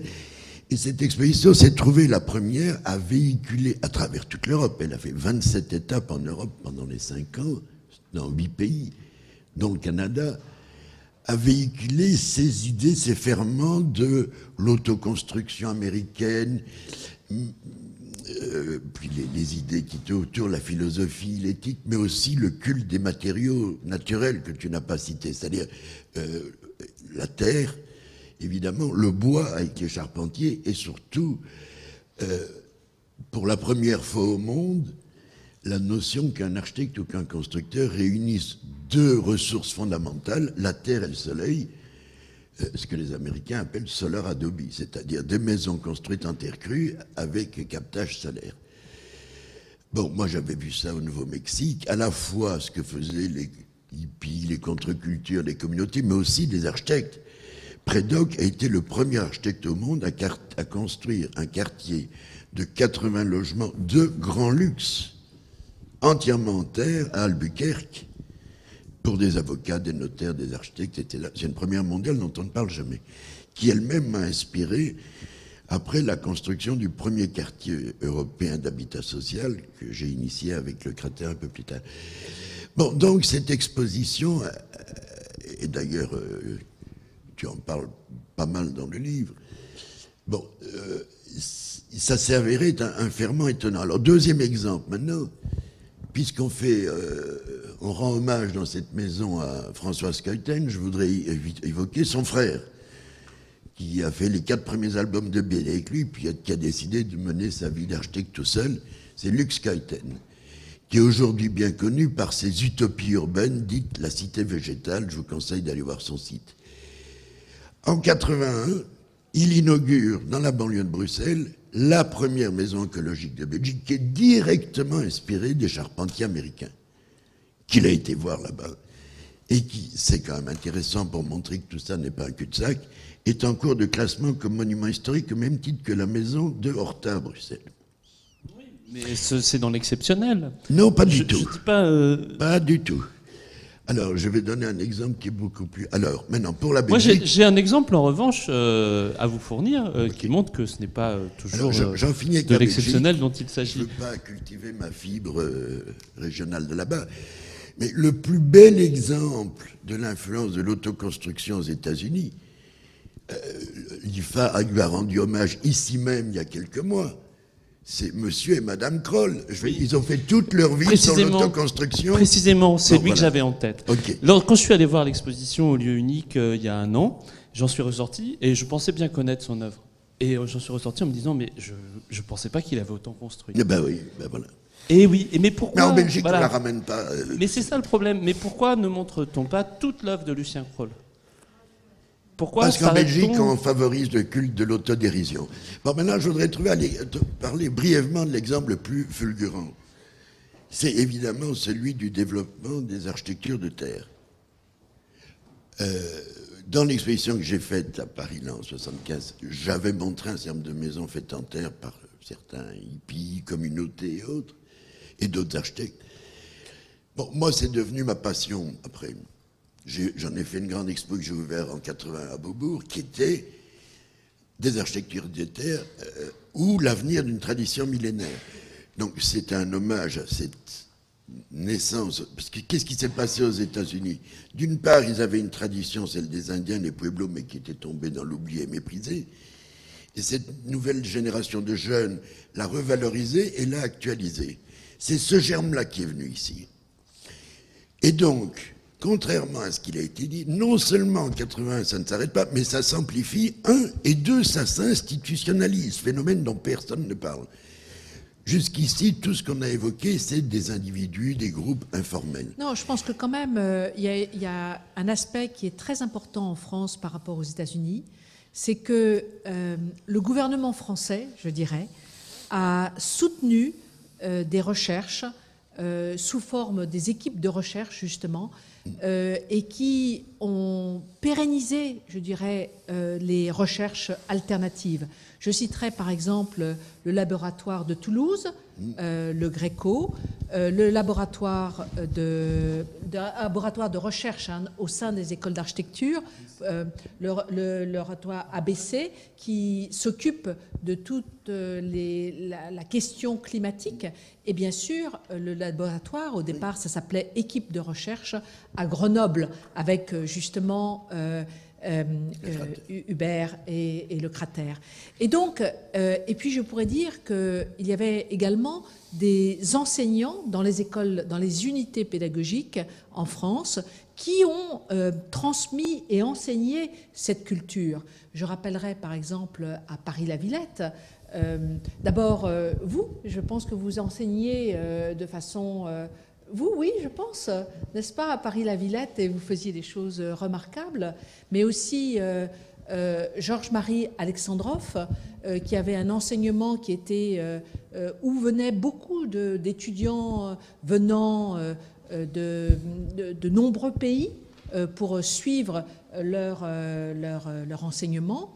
Et alors, il y a un phénomène là aussi qui est à noter. Archiscopie, que certains d'entre vous maintenant n'aura que tous les trimestres au lieu de l'avoir tout mensuel, existait sous une forme qui s'appelait Bulletin d'information architecturale en dès 1973. Interétablissement.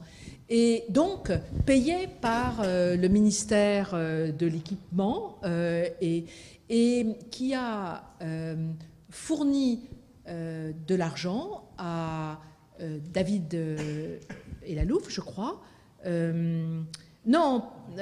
Plutôt Marc Veil et Frédéric Nicolas pour 3 voyages aux États-Unis pour documenter parfaitement l'architecture de terre. Donc il y a 3 volumes petits, c'était des petits fascicules de 8 pages, 8 doubles pages, qui ont été distribués à des milliers d'exemplaires gratuitement dans les écoles d'architecture, dans les unités pédagogiques. Donc il y avait un vrai effort venant du gouvernement, parce que c'est de l'argent public quand même, c'est important à le dire, pour développer cette culture. Donc trois bulletins extrêmement précis avec des photos des maisons visitées et leurs caractéristiques techniques. Patrick Bardou, oui. Avant que la salle puisse... Moi, je voulais témoigner aussi de ce qui nous avait motivés quand on est parti en voyage. Je pense qu'il y avait deux curiosités. La première, c'était est-ce qu'on peut véritablement vivre de façon autonome? Et c'est naïf de dire ça aujourd'hui. C'est il y a très longtemps, mais ça nous tarabustait vraiment. C'est-à-dire qu'on se disait, on était un petit peu en rupture avec le monde des adultes, puisqu'on est, quand on a 20 ans quand même, on a encore beaucoup de choses à voir. Mais à ce moment-là, on était vraiment très sérieusement, on se posait la question, est-ce qu'on peut s'installer quelque part en France, se passer d'un branchement à EDF? Est-ce qu'on peut recycler de l'eau ou trouver un système pour traiter soi-même de l'eau? Enfin, il y avait ça. L'alternative jusqu'au bout. Voilà, mais vraiment. Bon, c'est évident que... Après, on a fait un chemin, on est allé vers autre chose. Ça, c'était la première préoccupation. Et qui fait, je pense aussi, qui nous faisait regarder... en tout cas qui nous faisait désirer d'aller voir ces expériences comme si on allait vérifier que l'utopie était possible. Voilà. Oui. Bon, après, c'est sûr que les Américains ont toujours ce côté pionnier que nous n'avons pas. Enfin, on n'a pas la même position, la même posture. Leur pays et leurs États sont immenses. Le Nouveau-Mexique, où on est passé... il y avait, je ne sais pas, 3 millions d'habitants sur une étendue de la moitié ou du quart de la France. Donc c'est complètement différent. On va se poster entre Santa Fe et Taos. Personne ne vient vous demander ce que vous faites. Vous pouvez faire une maison avec des écluses de bois, de la terre. Personne ne vient vous embêter. Alors le codicile de Caroline était très juste. En France, ça s'est passé différemment, parce que même en Aveyron, à 10 km, il y a un voisin. La deuxième motivation, c'est donc cette espèce d'utopie. La deuxième, c'est techniquement comment on va faire. Donc là, il y avait quand même ce regard d'architecte, c'est-à-dire qu'on est parti avec les carnets de dessin, on a visité les maisons en se faisant expliquer dans le menu détail comment ils avaient fait l'enduit, sur l'isolation, comment ils mettaient l'isolation sur la terre, comment il y avait d'épaisseur de briques de terre, qu'est-ce qu'ils mettaient derrière, et l'humidité. Enfin bon, on se posait des questions d'ordre de détail sur observons bien comment ils ont fait, c'est une expérience intéressante à prendre, et on va revenir avec tout ça. Et je pense qu'il en est resté quand même quelque chose, parce que aujourd'hui, on construit des maisons à énergie zéro. Donc, on est passé dans autre chose. On n'est plus dans une idéologie de l'indépendance et on ne se déconnecte pas. On ne cherche pas à se déconnecter des réseaux. Mais il y a quand même quelque chose, je pense, qui est passé de cet ordre-là, qui a survécu. Parce qu'on utilise... On utilise la terre-paille et on l'utilise avec la bénédiction du CSTB et des organismes de contrôle technique.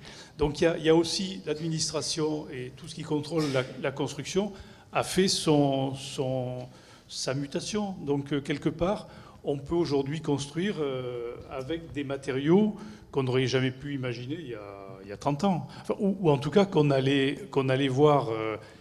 qu'on allait découvrir avec l'émotion d'un secret que l'on dévoile, que l'on allait observer comme ça dans un pays où il était possible d'expérimenter. Aujourd'hui, on construit en terre-paille, on construit en terre, on construit... on fait des maisons... ce qu'on appelait les maisons bio, en fait, c'était des maisons qui étaient fortement économes, voire qui cherchaient à gérer au mieux les apports solaires... Je trouve la bonne question à poser, c'est, pour une fois, et particulièrement en France, il faut le rappeler dans le contexte européen, qu'est-ce que l'Amérique a amené à la France dans le contexte de l'architecture et de l'habitat? C'est ça la question en clair. Et qui jusqu'ici toujours plus ou moins dissimulée, soit parce qu'on ne sait pas, soit parce qu'on se met dans une mouvance anti-américaine. Merci. Et...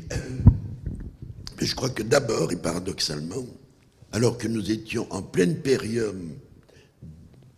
d'amnésie culturelle vis-à-vis de nos patrimoines architecturaux en France, on était encore dans la mouvance Bauhaus, machin, mépris des traditions vernaculaires, c'est eux qui nous ont appris à regarder ça. Parce que eux le faisaient.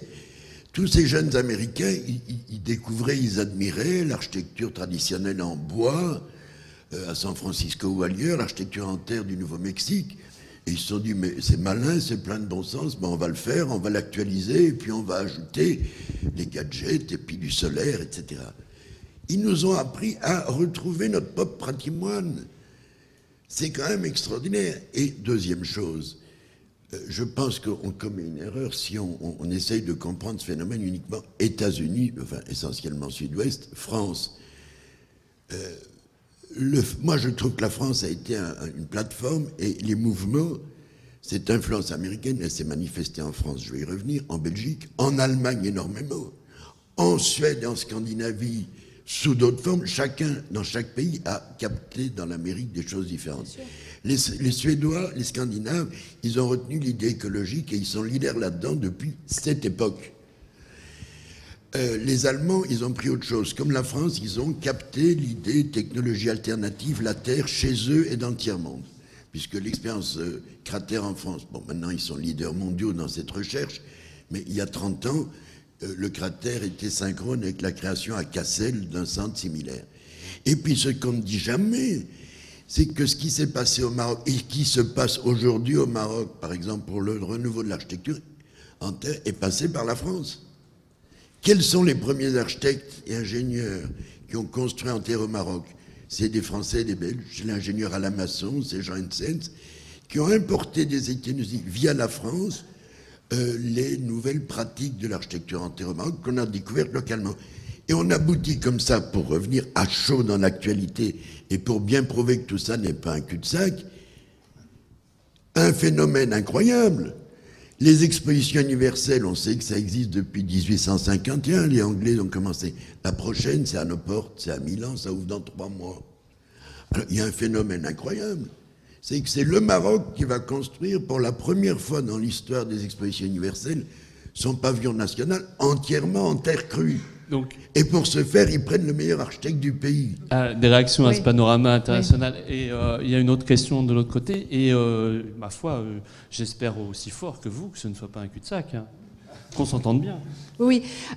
En fait, peut-être j'aimerais bien soulever la question politique et dans la question de la transformation et du changement. Je voulais juste indiquer qu'en 1975, quelqu'un en Californie qui s'appelait Jerry Brown était le gouverneur de Californie et il a mis en place il était le plus jeune gouverneur de Californie et il a mis en place un certain nombre d'institutions pour déjà réfléchir sur les questions environnementales, sur les questions de l'eau, la question des pollutions, mais aussi de technologies appropriées. Il va rester comme gouverneur de Californie jusqu'en 1981, avant d'être remplacé par Ronald Reagan. 30 ans plus tard, Jerry Brown est à nouveau nommé gouverneur de Californie. Et donc aujourd'hui, il est l'un des plus vieux gouverneurs de Californie et il développe, il est toujours pétillant d'idées, il sait faire fonctionner un certain nombre de choses. Entre-temps, il était le maire de Oakland, une des grandes villes nord-américaines, près de San Francisco, qui a développé une culture extrêmement précise sur le recyclage des ordures ménagères. Mais il n'a pas fait que ça, il a fait plein d'autres choses sur la récupération des matériaux, sur mettre en place des banques de matériaux pour qu'ils soient éventuellement récupérés après la démolition de chantiers ou de maisons, etc.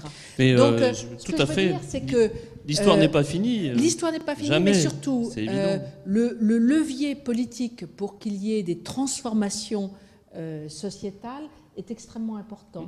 Et il y a des retours en arrière, et puis des avancées, et puis des retours, des avancées et des retours. Voilà. L'histoire n'est pas finie, mais il n'empêche, et je vais passer la parole à Marie-Hélène, il n'empêche, il y a peu d'albums de la jeune architecture dans ton corpus de gens interrogés. Oui, tout simplement. Juste comme ça, en passant. Pour cette histoire, j'ai pris des bornes chronologiques extrêmement précises. Je m'arrête en 1967. Et Marie-Hélène, donc, qui a cherché, elle aussi, à aller voir ailleurs ces dernières années, d'autres exemples. Moi, je voulais effectivement revenir aussi je voulais poser une question politique un peu paradoxale à nos grands témoins, mais avant, parce que ça annonce ma question, je corroborais rapidement les propos de Jean de Thiers, c'est-à-dire qu'il n'y a pas que des jeunes Français qui partent aux États-Unis, il y a en effet des jeunes Allemands, des jeunes Suisses, des jeunes Norvégiens, et qui vont repartir après en Allemagne, en particulier, c'est ce que je connais le mieux, pour 1000 raisons. Effectivement, c'est le dynamisme de l'architecture écologique allemande vient de là, évidemment. Pour 1000 raisons, entre autres, c'est un tissu de PME, l'Allemagne. C'est pas un pays qui fait massivement le choix de l'industrialisation du bâtiment, comme fait la France, qui soutient la recherche, effectivement, comme tu l'as dit, Caroline, surtout sous le septennat Giscard d'Estaing, mais quand même comme la corde soutient le pendu. Parce qu'au même moment, il y a les chalandonnettes et il y a le choix massif de bon. Donc là, en Allemagne, ça se passe mieux, parce qu'effectivement, il y a un tissu de PME, c'est pas la même économie de la construction, ça s'intègre plus. Mais il y a un autre point, et c'est là que j'ai une question à poser aux grands témoins, c'est que l'Allemagne est culturellement complètement pro-américaine. Elle est sous l'orbite de l'OTAN. Il y a quand même au même moment cette contre-culture américaine qui est portée par vous, par Jean-Paul Jungmann, par Jean de Thiers.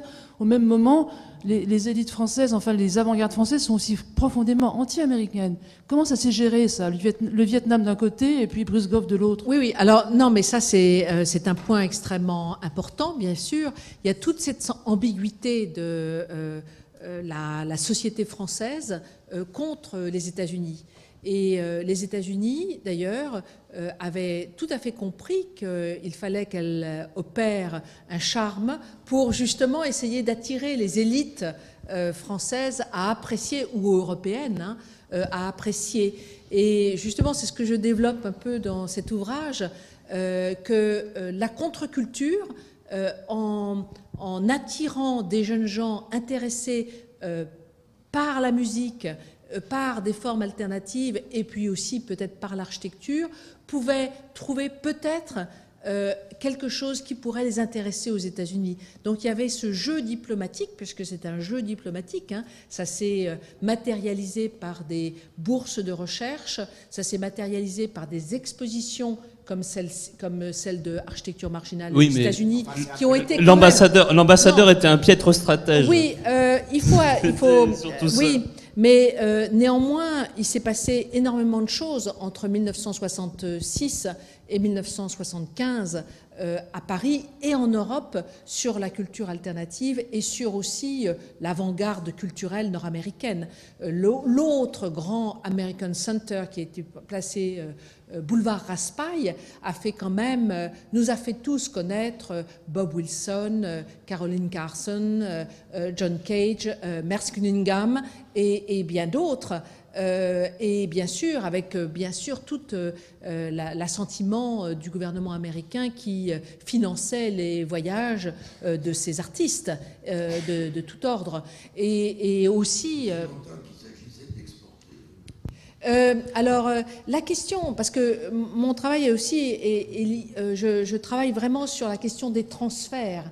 C'est à la fois exporté, mais je dirais que les États-Unis aussi ont beaucoup financé des jeunes architectes à suivre des masters et des doctorats aux États-Unis. Parce qu'en 1970, 75, jusqu'en 1980 et même plus, il n'était pas possible de faire un master en architecture ou un doctorat en architecture pour les architectes.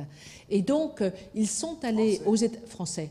Ils sont allés donc aux États-Unis poursuivre des enseignements en majorité à l'université de Pennsylvanie, parce que Louis Kahn et le Ricollet, qui parlait très bien français, puisque français enseignait, d'autres sont allés à Yale, d'autres encore sont allés à Berkeley, et certains s'y sont installés, et d'autres sont revenus. Donc les bourses étaient à la fois des bourses octroyées par le gouvernement américain et par le gouvernement français, mais disons qu'il y avait là vraiment des enjeux diplomatiques extrêmement importants. Et par exemple, quelqu'un dont je ne vais pas me souvenir de son nom là, quelqu'un qui fait partie de l'atelier 5, ou quelqu'un aussi qui enseigne à Toulouse, a reçu un master à Chicago et a vraiment développé toute une connaissance de l'architecture solaire, et il l'a appris aux Michel États-Unis. Gerbert. Voilà, Michel Gerbert. Une question. Alors, deux observations. La première, c'est que c'était la politique de Harkness, des fellowships Harkness, que plusieurs architectes français ont eu. Normalement, d'aller faire ces études professionnelles, mais la politique de Harkness, c'est qu'il les forçait d'acheter une voiture et traverser l'Amérique, les États-Unis, parce qu'ils pensaient que c'était en contact avec l'Amérique profonde, que ces Européens qui pensent être très civilisés auraient compris les vraies valeurs américaines. Mais c'était souvent dans ces voyages, surtout au sud-ouest, que les architectes ont trouvé l'architecture marginale qui les a beaucoup impressionnés. L'autre chose, c'est que, comme dit Caroline très bien, son livre, c'est un livre, le thème, c'est le transfert. Et le transfert culturel ne se prend pas en compter le nombre de dômes, etc. C'est très compliqué, la façon dans laquelle se passent les transferts culturels. Et par exemple, il y a deux choses qui ne se transféraient pas du tout. Dans la culture américaine, très profondément, il y a l'idée du pionnier. La phrase « Go West », c'est aussi de la côte Est à l'Ouest.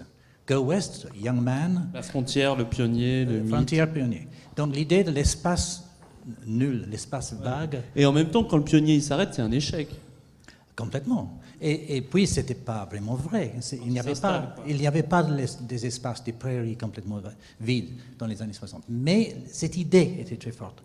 Et ce qui est très intéressant, que nous avons découvert en faire des entretiens avec des Américains, il y avait un esprit vraiment républicain parmi les pionniers de l'ingénierie et de l'architecture alternative.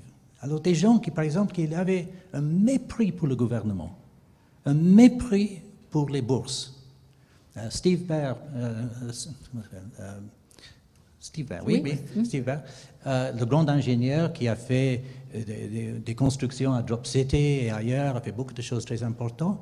Lui, il parlait avec une haine des intellectuels, les gens des universités. Ils sont des gens désagréables, il disait. Donc il y a cette idée d'autosuffisance.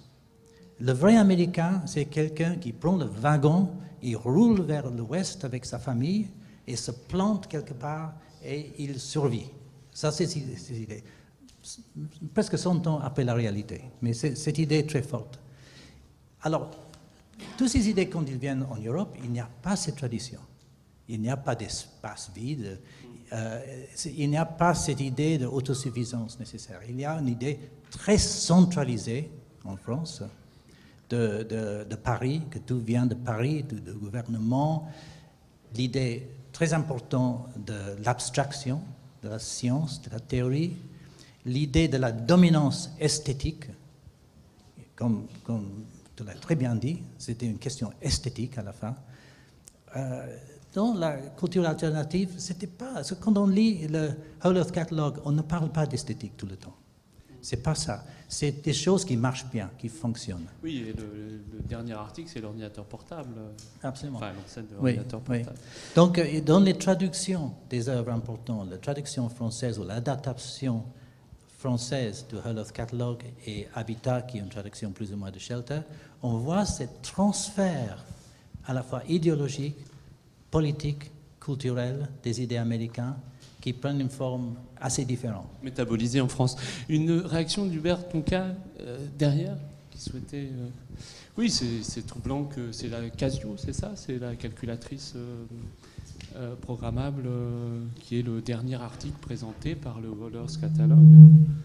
D'ailleurs, il y a un livre excellent qui vient de paraître sur les sentiers de l'utopie numérique, ça s'appelle. Et il raconte très bien cette histoire de pionnier et les origines contre-culturelles.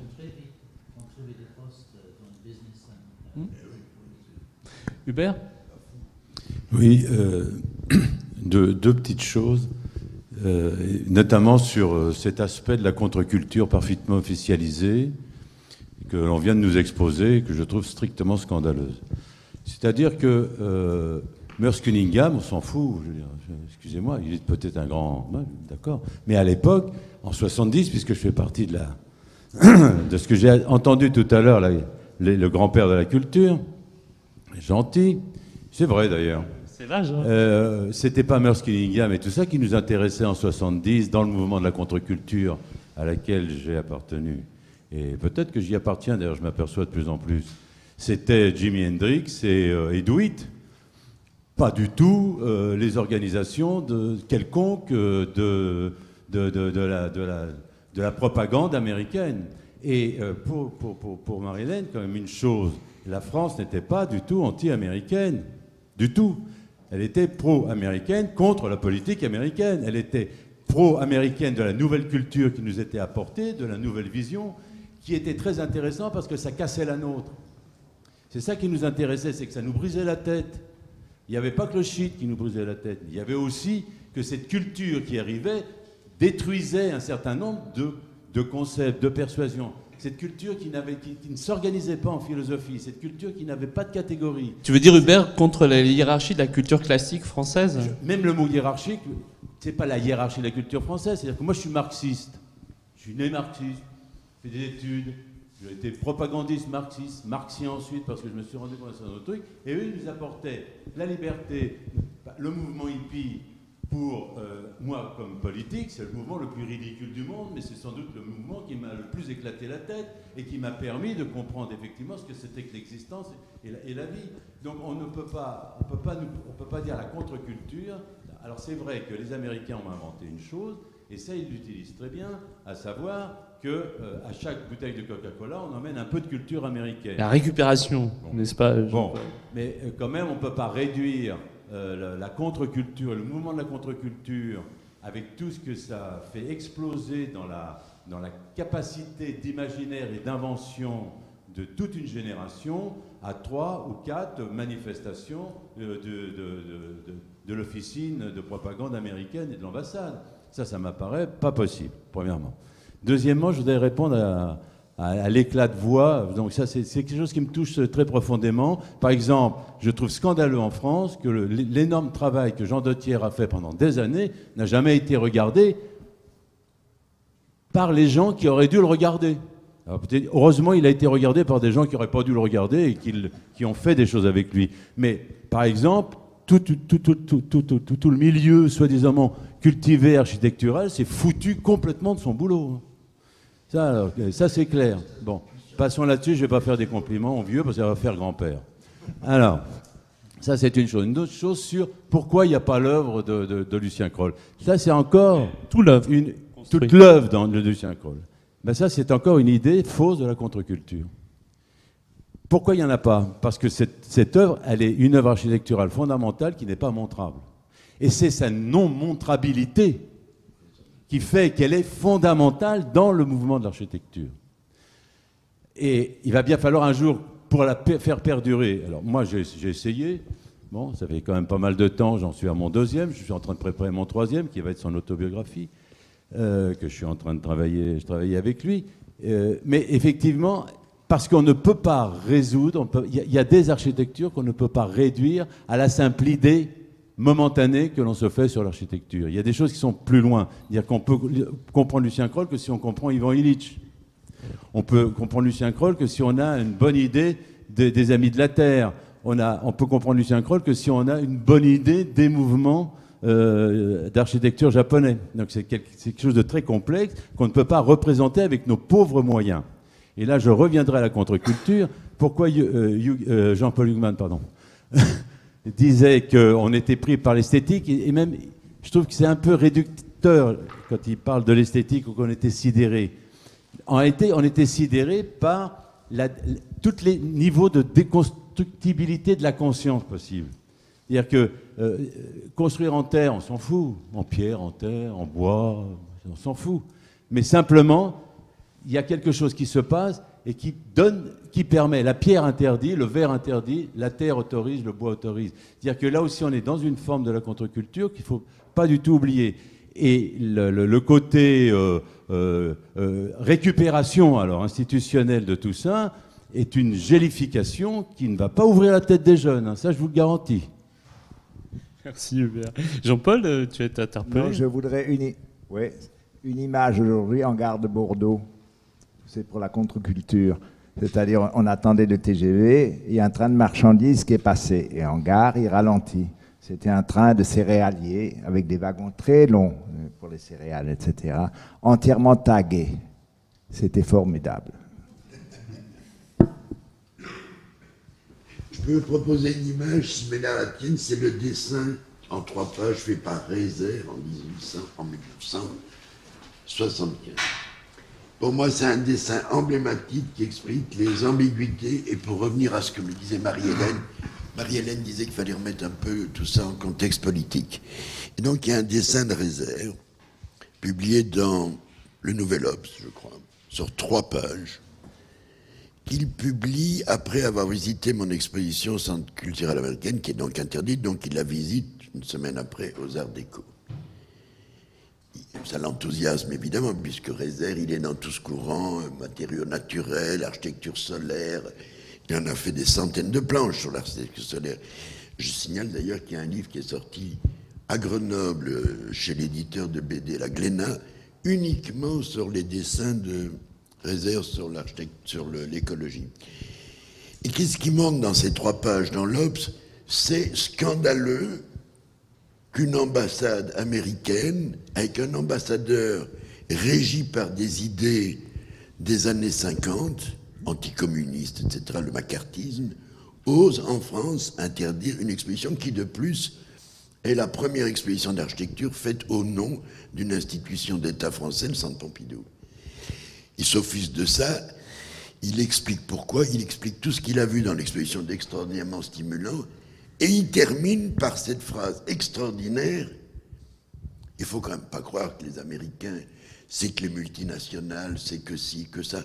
Il y a aussi des pépés extraordinaires, il y a des jeunes fantastiques, il y a même des gens de la classe moyenne qui sont incroyablement créatifs.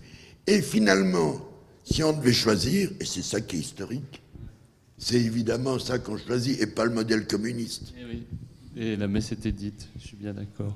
Et Antoine, une réaction avant que chacun parle des livres. Non, là, toi, tu n'as pas choisi l'Italie, tu as choisi la France. Non, on est tellement mieux à Paris qu'ailleurs. Faire chier à Rome. Dans ton autobiographie. Non, pour reprendre ce que disait Jungmann, les tags sur les... Je me souviens de la réunion qu'on a eue à Beaubourg où on recevait Archigramme.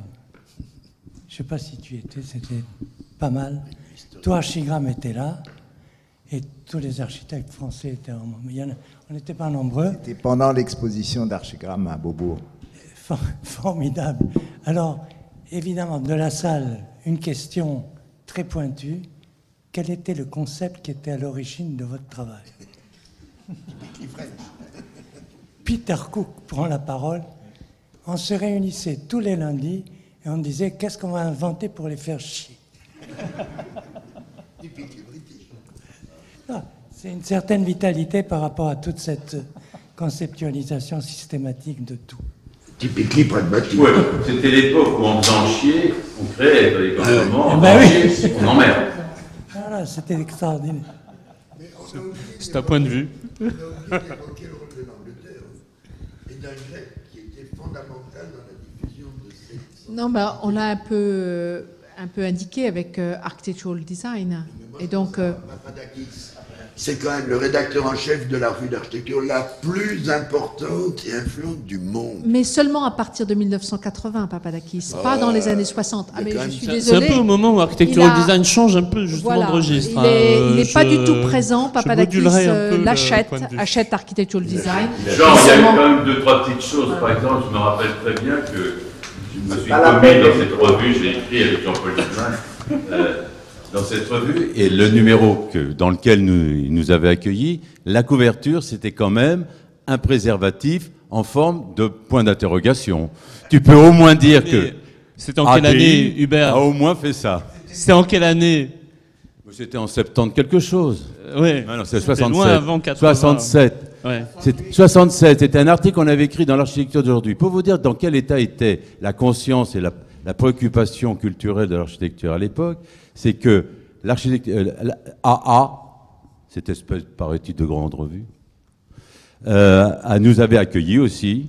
Et le rédacteur en chef m'a avoué il y a 5 ans que la plus grosse tâche de sa carrière de rédacteur en chef de AA, il s'appelle Marc Emery, c'était de m'avoir publié. C'était le même article. Alors, AD, faisait au moins une petite blague, il y avait des nuages. Oui, vous, c'était même il y avait peu de marge sur l'article, vous avez rempli la page à bloc. La couverture extérieure doit notamment une garbage housing, l'habitat conçu, réalisé avec des rebuts, des débris. Justement, la personne qui était très importante pour ça, c'était Martin Poley, qui était la personne qui a vraiment, architecte, mais aussi historien d'architecture, qui a développé un certain nombre d'articles sur ces questions, justement, de recyclage, ça pouvait être à la fois les bouteilles, les cannes de bière ou de Coca-Cola. Je voudrais poser une question à Caroline, oui. Parce que tout à l'heure on évoquait les républicains là, américains. Oui. Qui étaient les gens de Drop City, Dan Farm? C'était qui? Des étudiants d'architecture, oui, des en ingénieurs fait, les gens de Ant Farm sont des architectes et des architectes et des artistes. Donc c'est une petite équipe de 3 au départ, et puis un peu plus, peut-être 5, mais en fait ils sont toujours... il y en a un qui est décidé il y a maintenant une dizaine d'années, mais Chip Lord, qui est venu très récemment à l'école de Paris-Malaquais, et Curtis Schreier, et donc qui ont fait leurs études d'architecture à la fois à Rice University et à Yale, et qui, là aussi, avait une certaine réaction contre l'architecture de type brutaliste aux États-Unis, représentée par quelques musées, notamment le musée à Berkeley ou l'Hôtel de Ville de Boston. Et ils ont décidé de commencer cette publication, le Inflato Cookbook, là aussi pour cette idée de donner la possibilité à tout à chacun de construire des structures gonflables. Donc c'était pour eux non pas une affaire sérieuse d'une certaine façon, mais plutôt cette idée de transmettre une connaissance. Et je pense que c'est une des caractéristiques aussi de cette époque, c'est transmettre les connaissances pour que les uns et les autres soient riches d'une culture, je pense que c'est une réelle préoccupation du moment, que chacun soit à la fois capable de réaliser sans avoir à demander ou à faire appel à des spécialistes.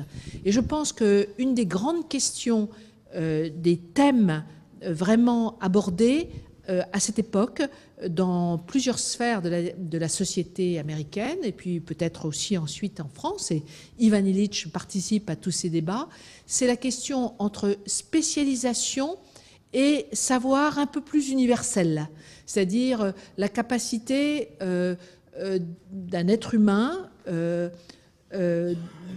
savoir à la fois monter un mur et de réparer un robinet.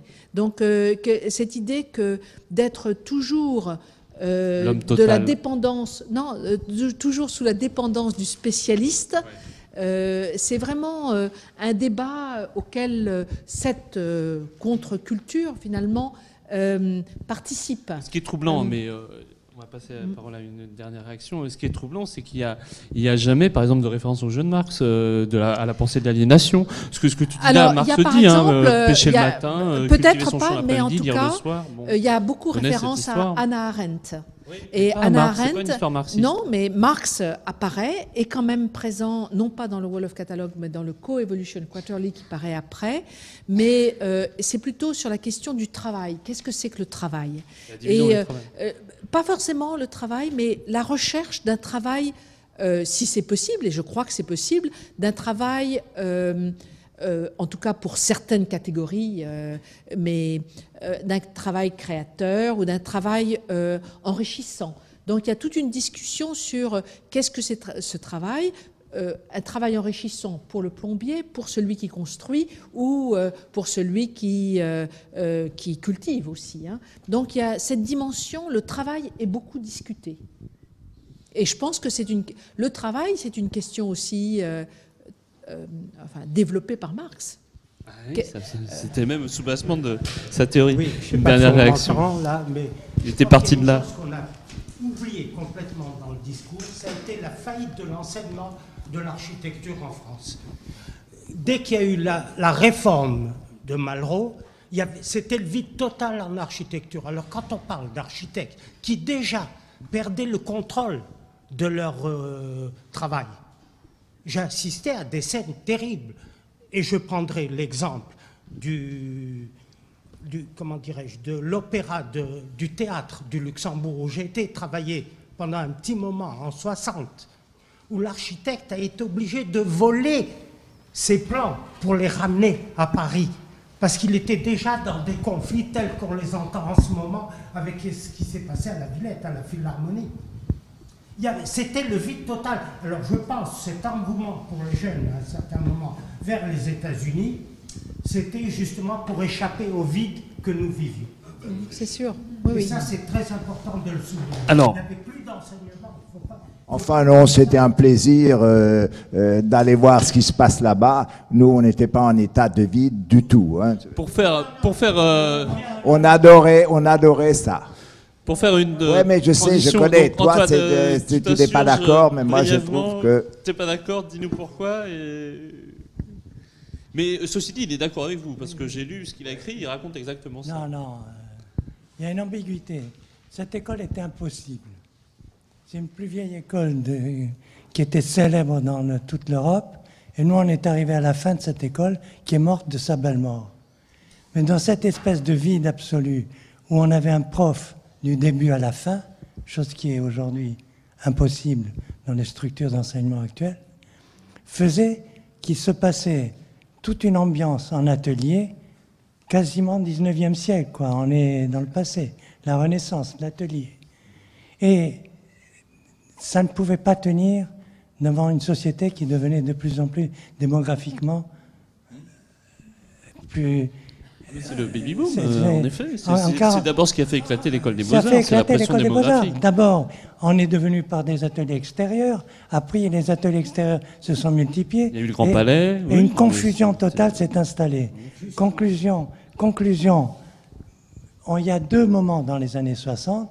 Il y a le moment 60-65, où nous, on était complètement paumés. Et c'est grâce à Tony Garnier et à la rencontre avec Hubert où on s'est un peu réveillé.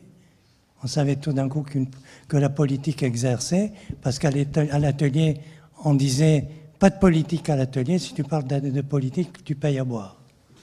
Non, faut quand même. C'était carrément quelque chose d'extraordinaire. Et ça n'a changé.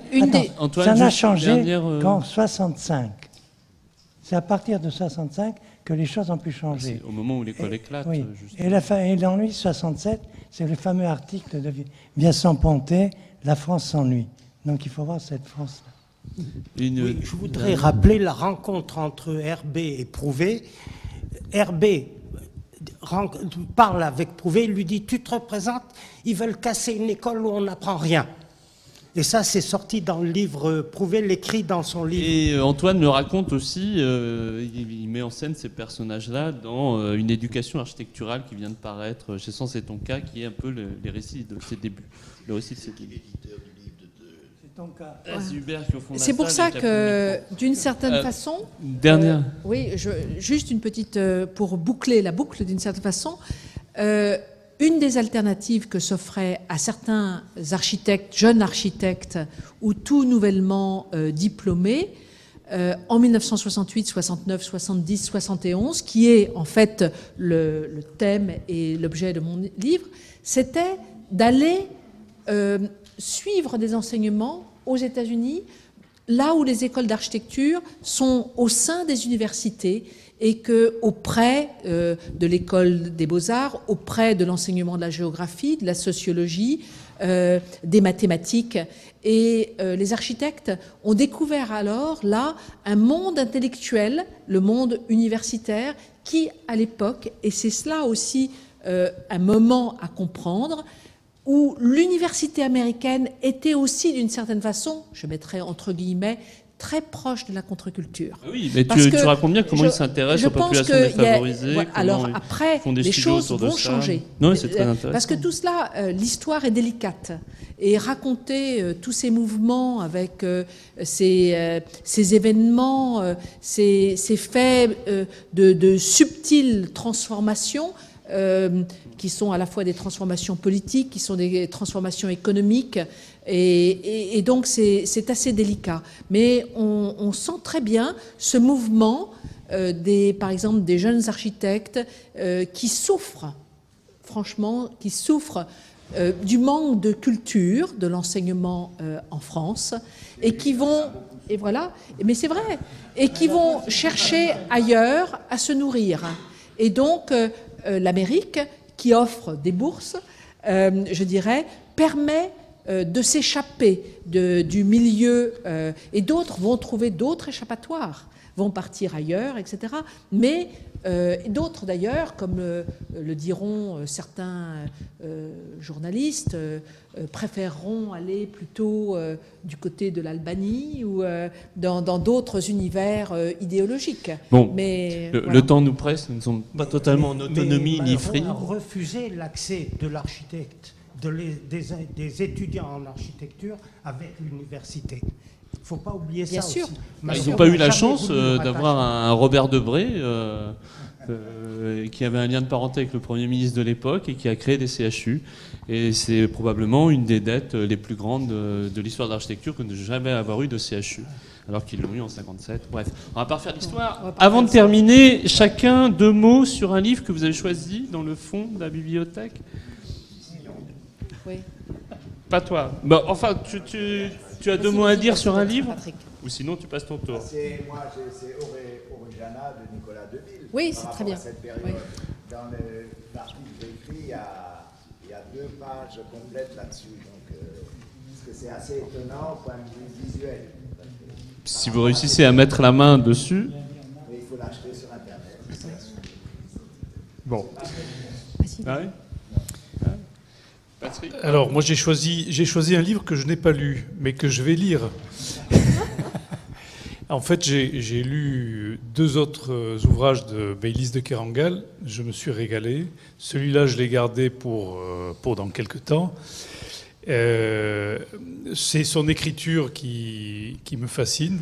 J'ai lu Corniche Kennedy, c'est un rapport avec Marseille, puisque ça se passe sur la corniche à Marseille. Et le second est sorti il y a quelques mois, c'est Réparer le vivant, dont on a pas mal parlé, qui a peut-être eu un prix aussi des jeunes lecteurs ou des je ne sais pas s'il y a eu un prix, mais en tout cas, en effet, on en a beaucoup parlé. C'est l'histoire d'un surfeur qui donne son cœur tout à fait, à quelqu'un d'autre. Et moi, ce qui me fascine, c'est sa capacité à changer son écriture en fonction du personnage qui s'exprime, et aussi la musicalité de son écriture, parce qu'on a envie de déclamer le livre à haute voix ou à voix basse, et c'est un grand plaisir. Voilà, donc je voulais vous en parler. Sinon, je peux vous conseiller ça, c'est pas mal. Tu es redondant là, Jean-Paul. Caroline. Alors moi, c'est dans cette collection-là, mais ce n'est pas cela. Hein, donc, en fait, un livre qui m'a un peu motivé à faire ce travail de recherche, c'est le livre de Jean-Louis Cohen sur l'italophilie, c'est-à-dire ce mouvement des intellectuels français à aller du côté de l'Italie dans les années 70-80, plutôt même entre 68 et 76-77, pour justement prendre des enseignements auprès de Manfredo Taufuri, d'aller écouter Grégotti. Il y avait toute cette culture de l'architecte intellectuel en Italie qui n'existait peut-être pas aussi forte en France. Et donc, Jean-Louis Cohen a analysé ce mouvement vers l'Italie. Et je dois dire que c'est pour dire que l'histoire est complexe et que si moi j'ai observé ce mouvement vers les États-Unis, au même moment, il y avait des mouvements vers l'Italie où encore on pourrait éventuellement faire un travail de recherche vers le Danemark qui a beaucoup fasciné, surtout pour les exemples d'habitat. Dans les années 70, le Danemark était un pays de référence pour les architectes. Donc c'est pour montrer aussi peut-être qu'une période historique peut être abordée selon des perspectives, des points de vue, et que c'est la multiplicité de ces travaux qui donne peut-être un paysage plus complexe d'une époque. Et donc, pas un seul livre, mais plusieurs livres qui travaillent avec des questions explorées de façon profonde. Merci à tous. Le In Extenso reparaîtra bientôt chez Mardaga, dans les mois à venir. Merci à tous pour être restés aussi longtemps et à bientôt.